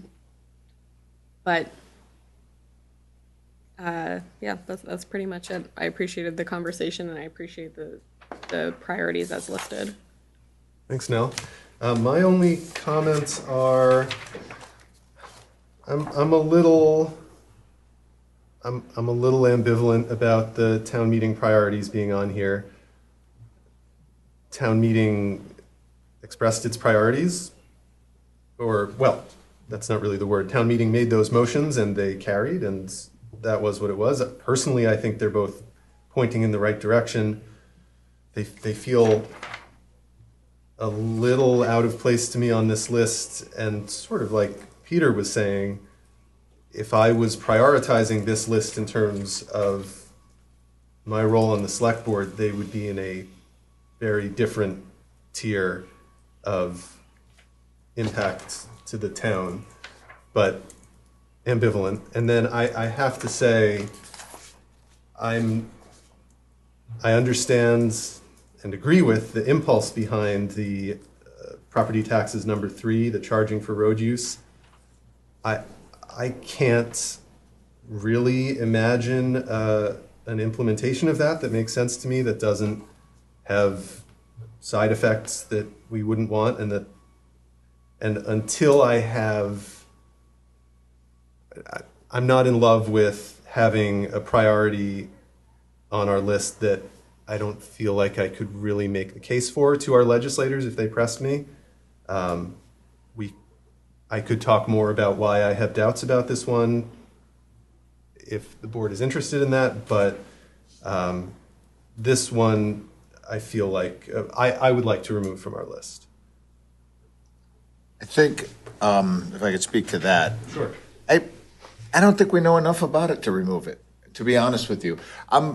I like the idea of it. I like that it wouldn't burden the taxpayer here, that it would, if in a perfect world, we looked at this thing and went, oh yeah, that makes perfect sense. We get to use our roadways. The people who really use them a lot and do the damage, pay a little bit of a tax for that, and then we can apply that to fixing those roads and making them. That appeals to me. So as far as getting it removed, I'm not in support of that, because I just don't think that we know enough. And I'm with you. I don't know how this comes together and how this gets put together and what this looks like. And we may take a couple of more jabs at this thing and go, yeah, no, you know what? Initial gut reaction Oscar had was correct. But you and I are not of this brain. I see it working everywhere, but it taxes everybody within that community. You know, just come in and out of New York, you know. Yes. And there are passes for people who cross over the GW Bridge that are sold at a discounted rate for coming to and from New Jersey where they have to work. So these things happen. So I think I'm not a fan of killing it right out of the gate. I think that we should take a quick look at it, ask a few questions, and see if it's something that we can roll out. Maybe we can't. Maybe you're 100% correct. I guess my only response to that would be that I sort of agree, but just from the other side. For me, I don't know enough about it to want to keep it on the list. I'm a little uncomfortable. I think having the idea is good. Exploring the idea is good. This being something where maybe in a couple weeks we're talking to our legislators and we're saying, yeah, we want you to fight for this, which is really what this list is. This one feels out of place in that context to me. Well, and again, you could be right, but I think that unless that gets asked and answered, we won't know. Maybe I have not talked to a single legislature about any of the member of our delegation about any of these. So maybe one of them say, "Oh yeah, they're rolling this out here and it's working great," or they rolled this out here and it was a failure from day one. I just want to leave it on there so we can get the question asked and answered. Okay, let's, Nell, it looks... Yeah, we have 18 listed. So I feel like the sentiment's been echoed by a few people on a couple different points of, I don't know if I want this, like I would want this at the bottom of the list, basically. And to me, what that's communicating is I wouldn't want this priority to pull focus from the other priority I care a lot more about or I think is more realistic. Is there any sentiment or value in saying, like, out of these 18, these are the really, like, top 5? There could be, I think... Yes, Amanda. I'd love to say something. Please do. I want to back up Peter on the innovative idea on transportation because I think it's... I agree. Why close the door before you open it? We have we don't know what the future legislative scene is going to be like up in Montpelier. It's going to be the beginning of a new biennium. And to have this kind of what's a sort of a novel or innovative idea for revenue generation, who knows? It could be great. When you're saying fighting for, I think these are conceptual ideas that we're bringing to our legislators on their various committees. We don't know where they're going to land, but a concept that's an idea is not a bad thing. Thank you, Amanda. Other comments? Seeing none. Seeing Isaac. Yeah, just in terms of the inclusion of the annual town meeting priorities, I had brought this up at our last meeting, and I think it's a way of acknowledging the grassroots energy, the what has emerged from this democratic institution in our town, and it's clearly labeled that these are town meeting priorities. I think it's a courtesy to include them here. And they're also already at the bottom of the list. Well, I don't. Yes, are we stacking this as from top to bottom as far as our priorities? No. Because I view this as, you know, we meet with our delegation and they are saying we are actually continuing to make funds available for more housing. That's active. We're talking about that now. So now we have an update check. Mm-hmm. You know, I mean, that's all of this stuff. As far as the thing that you and I share as far as confusing, I don't know that those were town meeting priorities, right? They were just things that were talked about, non-binding from the floor and passed. Now, if what's that? You could say resolutions. Okay. So I think that they may already be working to ensure that a bill proposing to require the government with the National Guard. I think they worked on that, and I think it didn't go, correct? I don't know. It was constitutional. I think that there was an argument that it was unconstitutional to do that. That was the result of the legislature. This particular biennium, it's a new biennium. I hear what Nell said about not calling them priorities, but calling them resolutions, because that's what they were. And also, if we remember, it was a very sparse attendance by the time those particular resolutions were passed. They were passed. That's a fact. They were passed. Does anyone? Hang on. Let's. Yes. But I don't. But I didn't. If we took a survey of town meeting priorities, I think that there would be a lot of priorities, like lower our tax rate or improve our roads from our town. But we haven't listened to the public yet here, so I'd be curious what our viewers say. I agree with what Amanda said. Just changing it to resolutions, I think, would resolve it. Okay. That seems to have already happened. Great. Yeah. Nell, you had a comment? I was just going to say, do any of us want to try to vote one of these off? Because if not, I feel like then we're accepting them, right? We could make a motion. Yes. Would someone could make a motion to remove something or to approve? All right, so, well, I mean, I would be happy to make the motion. I'm just sort of, would we need to do two motions? One to the 2026 annual town meeting, move that to not priorities, but resolutions? I think John's got it, and we can just say as amended, or. All right. Yeah. So, I mean, I would motion to accept this, the legislative priorities from the select board as amended. Yeah, we can call that a friendly amendment. Okay, Peter has moved to approve the select board legislative priorities as amended. Let's hear from the public. Any comments? Yes. I'm also here to represent 15 Elm Street as part of your Shelter Plus Care program ran under Brattleboro Partnership. We do have severe problems with uninhabitable living. They do have mold in their units. The Shelter Plus Care program they have is ran underneath Pathways of Vermont. They are not acknowledging ADA reasonable accommodations. People in other towns have died. They've got ill.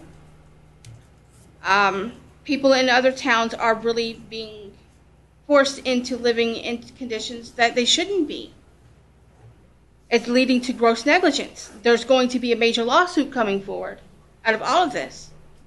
It needs to be a Brattleboro-wide situation where you get control of it, because these are your landlords.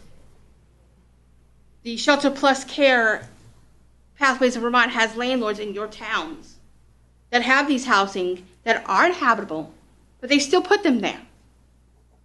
And they still keep them there. And nothing's being done to rectify the situation. Transitional housing would be a positive step forward to get some of these people moving forward and applying work that they need to do. This isn't going to be a Groundworks needs to do this work. No, people need to do this work. It's not going to be Pathways needs to do this work. It's going to be the unhoused needs to pull their work too. When you move them into transitional housing and you can have a back solid program and you can monitor it and you can have a signature pad like I'm requesting people to have, then you can see where your production is going and where your taxpayer dollars are going. And it can stop some of the financing the police have to do because of these issues are coming to your communities. It's being impacted, I believe, by the administration of the White House. You don't have enough funds coming down to support the ADA Act, reasonable accommodations. The staffing from Pathways is being limited. They don't have fundings to take you to doctors. They don't have funding to pick up your prescriptions. And when you start seeing that level of, we can't get your prescriptions, we can't take you to doctors, you're going to have people in these programs acting out. Mm-hmm. They can't get their mental health medications. And it's ran because of mental health and substance abuse. They can't get their medications. Your police officer is going to go in crisis. ACRS is going to go in because of a crisis. And it's going to be leading into legal issues, which backs up your courts again, which is the need for drug court here. It's creating a major issue, and it's coming from the White House, in my personal perspective. Thank you. Thank you. In terms of what's actionable by the town, John, who would somebody approach within the town if their rental apartment isn't meeting habitability standards for inspection? They would reach out to the fire department. Okay. Thank you. Thanks, Nell. Other comments from the public on the legislative priorities? Seeing none, we have a motion on the floor to adopt the Select Board's legislative priorities as amended. Do we need to specify for 2027? 2027 legislative priorities. Thank you, Nell. You ready for the vote, Board? Yes. All in favor, please say aye. Aye. Aye. Carries 5-0. All right, forging ahead, we're only 20 minutes behind schedule, which is pretty good. Town Human Services Committee recommendation is next. We'll invite David to the table. And where is it?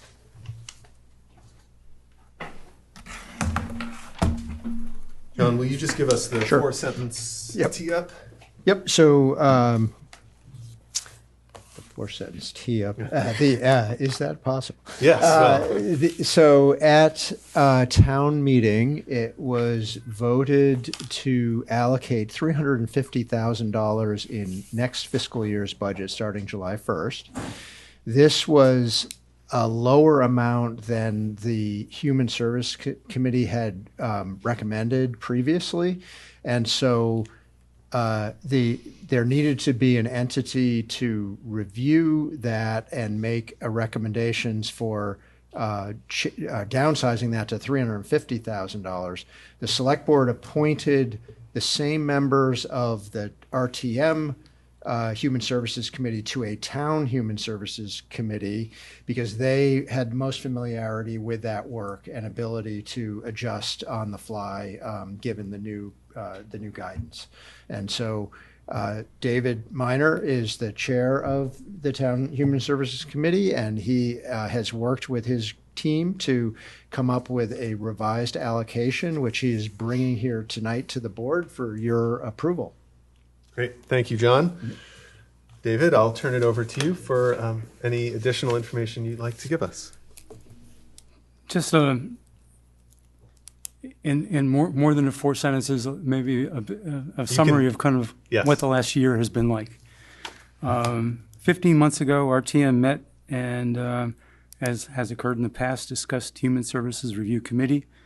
And after an hour-long debate and votes of 0.5%, 1%, et cetera, and more, taken as a percent of the budget to use for allocation, it was determined that an amount of $482,000 would be included in the next year's fiscal budget. A committee of 11 individuals were elected to serve, and that committee consisted of 6 returning members and 5 new members. The committee first met a year ago as an opportunity for members to meet, talk about the process, and lay out a calendar for meetings and important target dates.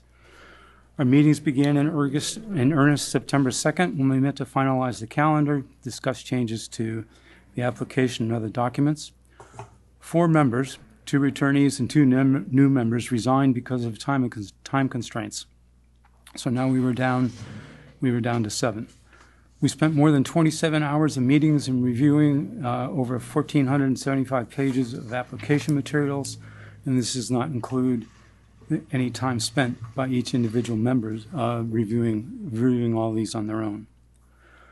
Final reports were prepared, and then over the course of 3 meetings held by the previous Select Board, funding was reduced to 0. After this shocking event, the committee stuck together. We arranged a forum with some of the organizations that provided valuable services to the town and our residents. Using social media and letters to local papers, we communicated the vital importance of these services. At the same time, organizations joined in stressing the importance of their services and the support that the town has provided over the years. Up next was OTM. After a lengthy debate, various allocation amounts were voted on. $350,000 was chosen. Once again, the committee met to adjust the previous allocations to get down to the new amount. So here we are, 53 weeks after our first meeting last June, we are providing a recommendation to the Select Board. I want to commend the members of the Human Services Review Committee. This process was much, much longer than years past, certainly much more arduous. We did not always agree, but throughout I believe that the members came to appreciate and respect the beliefs and considerations that others on the committee had. I thank them all for their efforts, and we would not have reached this point without their determination. And I'd just like to acknowledge those in the committee: Sarah Turbo as vice chair, Robin Morgan clerk, Alyssa Arroyo, Tom Oxholm, Avery Thompson, and Zach Wiggum. Thank you, David. So, board, what we have before us today is the set of new allocations totaling up to $350,000. Another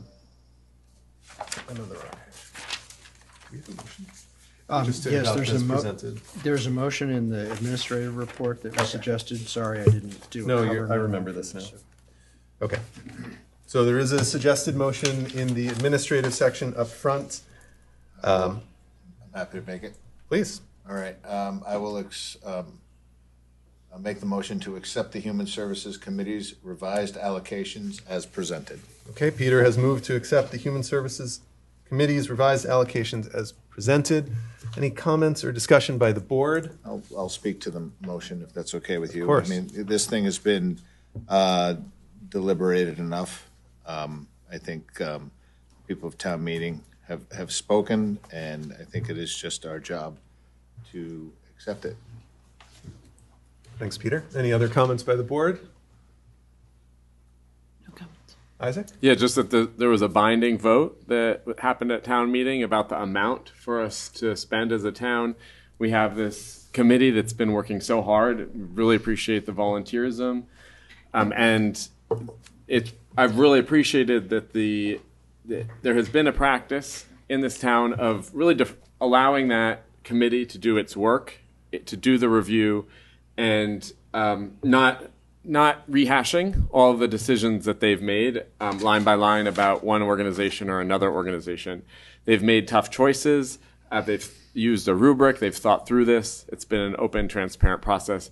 And so I think if there are questions about the process, great. But I would encourage the board and members of the public to refrain from getting into a very detailed line-by-line analysis of these recommendations. Great. Thanks, Isaac. We have a motion on the table. I'm going to open it up to comments from the public. Seeing none. Board, are you ready for your vote? Peter has moved to accept the Human Service Committee's revised allocations as presented. All in favor, please say aye. Aye. Aye. That carries 5-0. David, thank you again. I hope you'll pass on to your committee our thanks for the extra amount of work they've put in on this. I absolutely will. Thank you. Thank you.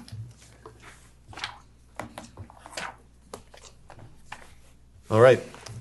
Now we're going to take up the BPFFA contract approval. This is the fire department union contract. Yep, and I would ask Sally Nix to join us at the table. Welcome, Sally.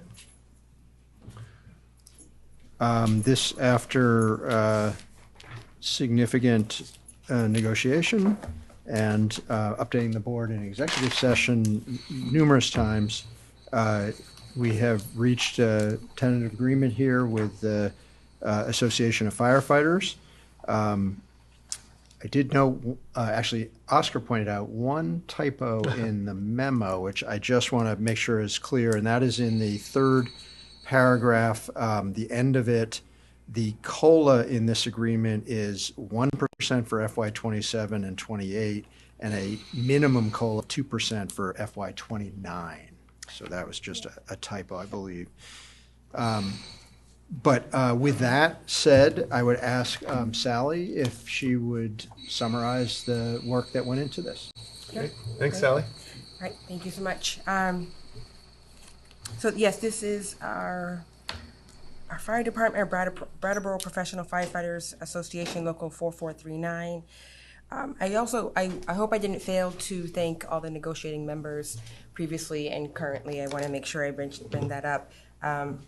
It's an opportunity for us to engage in really good communication with our unions. And this union represents town employees in the following positions. Our firefighters, which are EMRs, EMTs, AEMTs, and paramedics. Our office manager at the fire department, our EMS captain, and that's a renaming. He was EMS superintendent, and that's Billy Fritz, and we've renamed his position to the EMS captain, and single role paramedics are also covered in this agreement. Their current agreement expires on June 30, 2026, and we started negotiating with them about 10 months ago, and we negotiated on wages, COLAs, overtime, which is a major change for the fire department. That is now at 1.5 versus a 2.16 as previous contracts. Their comp time, the grievance procedures, performance evaluations, personal hours, vacation buybacks, vacation accruals, child care credit tax, management rights, health insurance, including health insurance opt-outs. And there's a proposed 3-year agreement, as John mentioned, for 1 year, COLA for 27 and 28, and a 2 for 29. And it also includes the child care credit tax, which is split between the employer and the employee. And I'll take any questions you may have. Great, thanks, Sally. Any questions from the board? Seeing none, if anyone's surprised that we have no questions, it's partially because we've been working on this in executive session for many, many months. Any questions from the public? Dick? As I was reading through the contract here and the next contract, I did not see the healthcare contribution listed here by the employees. And it is my understanding that it is 95.5, which means that the municipality is paying 95% of the healthcare and the employees are paying 5%. I think that is grossly unjust. I can't find anybody in town who has that kind of a deal. I'm a big supporter of the employees in town, but I'm paying more for health care than the employees are contributing. I think that's wrong, and I think it needs to be addressed. And if it's part of this contract, and if I'm wrong, then correct me at what the exact numbers are. But that is so inappropriate that somebody's only contributing 5% to health care. It is obscene.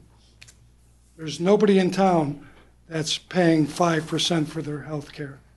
And I hope I'm wrong with that number. Thank you. Thanks, Dick. Let's confirm that number. I believe that's right.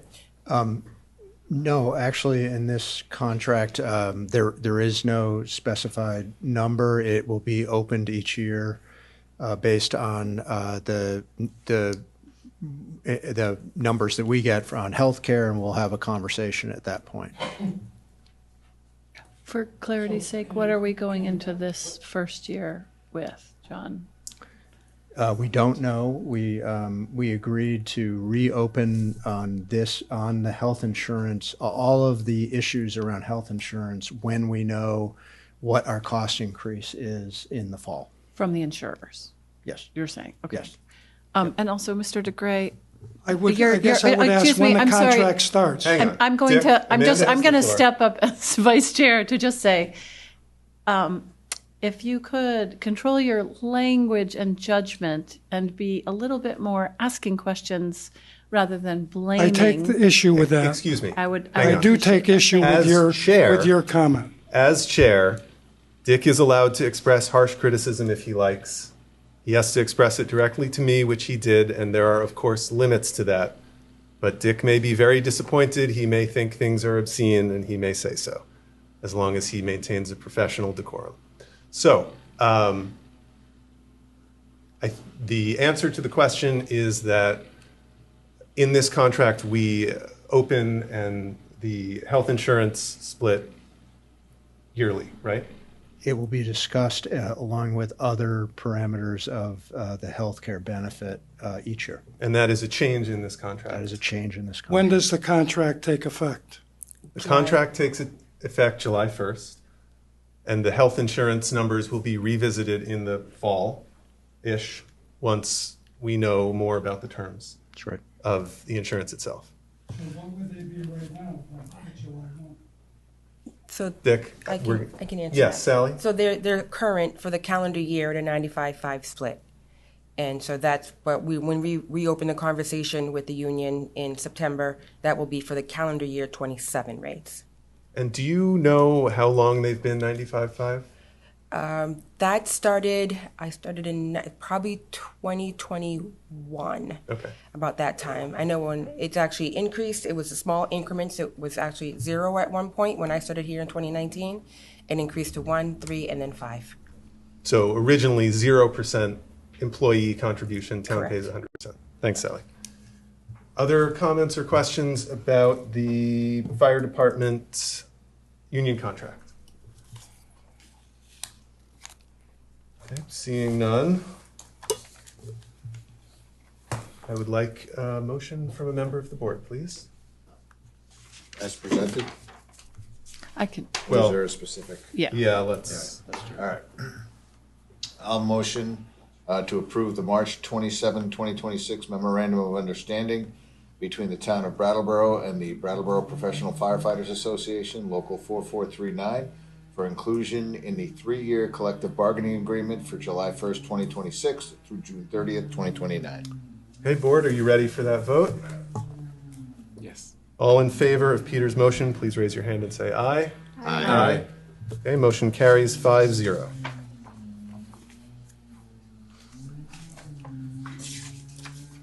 Okay, Sally, I think we'll keep you up here and move on to the UFPO police union contract. Yes. This was formerly the NEPBA. They moved over to the United Federation of Police Officers, Local 412. Hold on one sec, Sally. We're going to try and jam the door all the way shut. Thanks, Amanda. Referred to as UFPO Local 412. This contract, I'm sorry, lost my place here. This contract is for the Local 412, represents town employees in the following positions. All of our police levels, including detectives, police sergeants, police lieutenants, our police clerks, our parking enforcement officers, our animal control officer, our Brattleboro area resource team, our community resource specialist, emergency services dispatchers, and the emergency services dispatch supervisor. Their current agreement does expire on June 30th, 26. And again, we started negotiations with them last summer, and over the last 10 months, the town negotiated with the unions on their wages, the cost of living adjustments, overtime, comp time, grievance procedures, performance evaluations, personal hours, vacation buyback program, vacation accruals, shift differentials, the child care credit tax, which we managed to get the 25% split, management rights, health insurance, including the opt-out. The proposed one-year agreement includes a minimum COLA of 1% for all the positions, except for the parking enforcement officers, who will receive a 1.25% COLA. Thank you, Sally. I'll take any questions. Questions from the board? Again, for the very reasons you stated earlier. We've Yes. been deliberating this stuff for months. Oh, would someone care to make a motion? I can motion that again. John's going to share that with me. I don't mind doing it. It's We'll give right Amanda here. a turn. Yeah. I want to do it. If you want to do it, Peter, No, go you ahead. can do it. Fine. Okay. I move to approve the May 15th, 2026 Memorandum of Understanding between the Town of Brattleboro and the United Federation of Police Officers, Local 412, for inclusion in the one-year collective bargaining agreement for July 1st, 2026 through June 30th, 2027. Okay. Amanda has made a motion. Are there comments or questions from the public? Seeing none. Amanda has moved to approve the May 15th, 2026 Memorandum of Understanding between the Town of Brattleboro and the United Federation of Police Officers, Local 412, for inclusion in the one-year collective bargaining agreement for July 1st, 2026 through June 30th, 2027. All in favor, please raise your hand and say aye. Aye. Aye. Any opposed? No. Motion carries 4-1. Thank you for all the work on this, Yes, Sally. thank you, Sally. Thank you, And Sally. to everyone who's been negotiating these things for the past 20 or 30 years or whatever it's been. Thank you. Thanks, Sally. Okay, we are moving on to our last item, which is committee appointments, and I'm gonna give a little bit of tee up here, which is that we have, if I can find them, we have a bunch of appointments that are uncontested, where it would, if people wanted, be appropriate to nominate a slate. And then we have 4 applicants for 3 Arts Committee terms that we will handle separately, and I'll explain the procedure for that. So I will quickly read the applicants we have. For the ADA Advisory Committee, Mitchell Hall and Abby Noland with 3 vacancies. For the Advisory Budget Committee, Ruth Gorham Hool for 2 vacancies. Arts Committee we'll do at the end. Brattleboro Housing Partnerships, Mitchell Hall for 1 vacancy. Citizens Police Communications Committee, Mitchell Hall, 3 vacancies. Did Knight withdraw for this? Or no? Not that I'm aware of. Knight Ducharme for the Design Review Committee alternate, 1 vacancy. Dave Lewis for a 2-year Energy Committee vacancy. Frick Sprite for a 3-year term Energy Committee vacancy. Tim Kipp for Fence Viewer. Sam Haskins for Honor Roll Committee. Tom Mozakowski for Inspector of Lumber, Shingles, and Wood. Peter Richards for the Nelson E. Withington Fund Advisory Committee. Gwyneth Mogg Hall and Shasha Whitworth for the Recreation and Parks Board. Jane Wheeler for Senior Solutions Advisory Council. Arthur Davis for Traffic Safety Committee.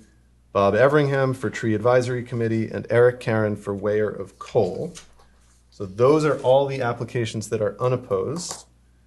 Anyone could vote, make a motion to appoint any person to one of those vacancies, or we could do a slate. I'll make a motion that we vote all of those in as a slate. Okay.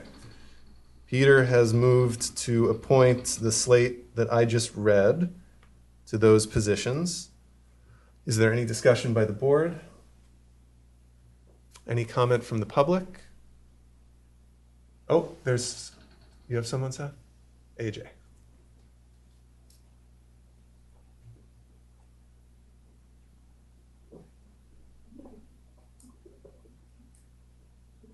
Hello, AJ. Brattleboro. Hi there, I applied AJ. for Board of Commissioner seat a few months ago, and I did not get no response or no update from the select board or from the town of Brattleboro or from Brattleboro Housing. And I had no response from any of those people. We're having a little trouble hearing you, but I think I got it. You applied to join one of the committees and didn't get a response. Is that right? I had no one respond. That's correct. Okay, if you reach out to one of us at the table or the town manager's office, we'll get back to you right away. Our emails are all on the town website. I got no response. Okay, there may have been a problem with the form at the time, but if you send another email, we will get back in touch with you. Okay, thank you. Thank you. What committee was it? What committee were you applying for? Yeah, it was for the Board of Commissioners seat. Commission. Housing. For affordable housing? Would that be Brattleboro Housing Partnerships? Yeah, the housing partnerships. Brattleboro Housing Partnerships Board of Commissioners. Okay, great, thank you. Yes, if you'll reach out after the meeting to one of us, we can get back to you and help you out. All right, thank you. Any other comments from the public?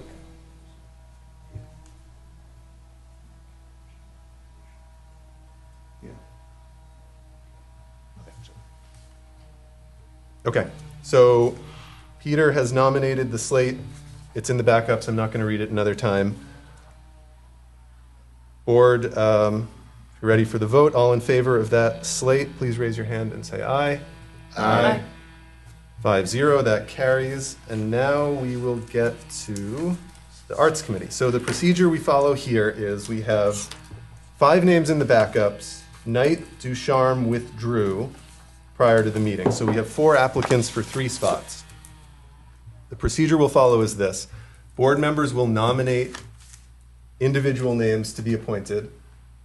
When there are no more nominations, we'll have a list of people in order. Then we'll vote on each person in order that they were nominated. And for each of those votes, if someone gets 3 yeses, they are appointed.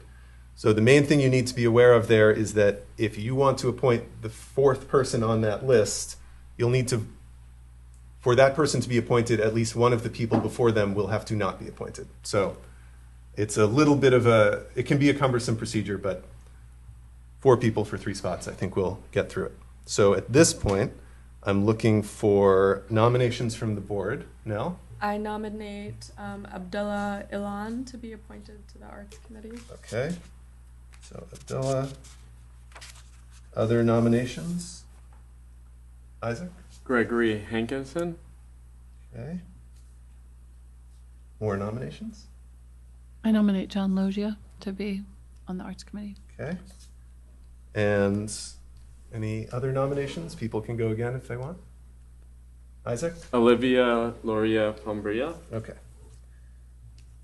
Okay, so everyone's been nominated, and we'll take them in order one at a time. And so the first vote is to appoint Abdullah Elhan to the Arts Committee for a 2-year term.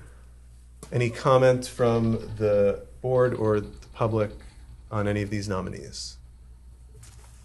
Seeing none. Or did you have a comment? Yeah, Abdullah presented to us this evening and is part of the Art Lords and has been a strong member of our local arts committee and has been recommended by the chair and vice chair of the committee. Thanks, Isaac. Yes, the general comment I will make is that we did get a letter from the chair and the vice chair asking us to select Abdullah, Greg, and Olivia from this list, and that will be guiding my votes, even though I'm really thankful to everyone who applies and gets involved in this way. So, Abdullah Elhan to be appointed to the Arts Committee. All in favor, please raise your hand and say aye. Aye. Aye. Okay, that's 5-0 for Abdullah.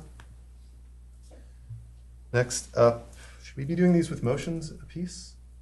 No, okay. we got it. Okay. Next up is Gregory Hankinson. Any discussion or comment? Okay, all board members in favor of appointing Gregory Hankinson, please raise your hand and say aye. Aye. Aye. That's 5-0. And next on the list is John Logia. Any discussion? Isaac? Yeah, I would just say that the chair and vice chair of the committee have recommended Abdullah, Gregory, and Olivia. So I would go with their recommendations. And those are the 3 that also presented to us this evening when we did the committee interviews. That's right. Okay, so the vote to appoint John Logia to the Arts Committee, all in favor, please say aye. Aye. All opposed, please say nay. Nay. Nay. That fails 1-4. And finally, Olivia Loria Pombria. Any discussion or comment? All in favor, please raise your hand and say aye. Aye. Aye. And that carries 5-0. So we've appointed Abdullah, Gregory, and Olivia. And everyone, appointees will be receiving some official correspondence from the town confirming this. Okay, there's only one motion that remains. I got you. I motion to adjourn. Okay, motion to adjourn. All in favor, please say aye. Aye. Aye. Carries 5-0. I'm going to assume you voted yes. Oh, yeah. All right, stand adjourned. Thanks to everyone Nicely for helping done, out. Chair. Seth, Sean, 9:15, DCTV, everybody? Yep. Yeah, we're 17 minutes early.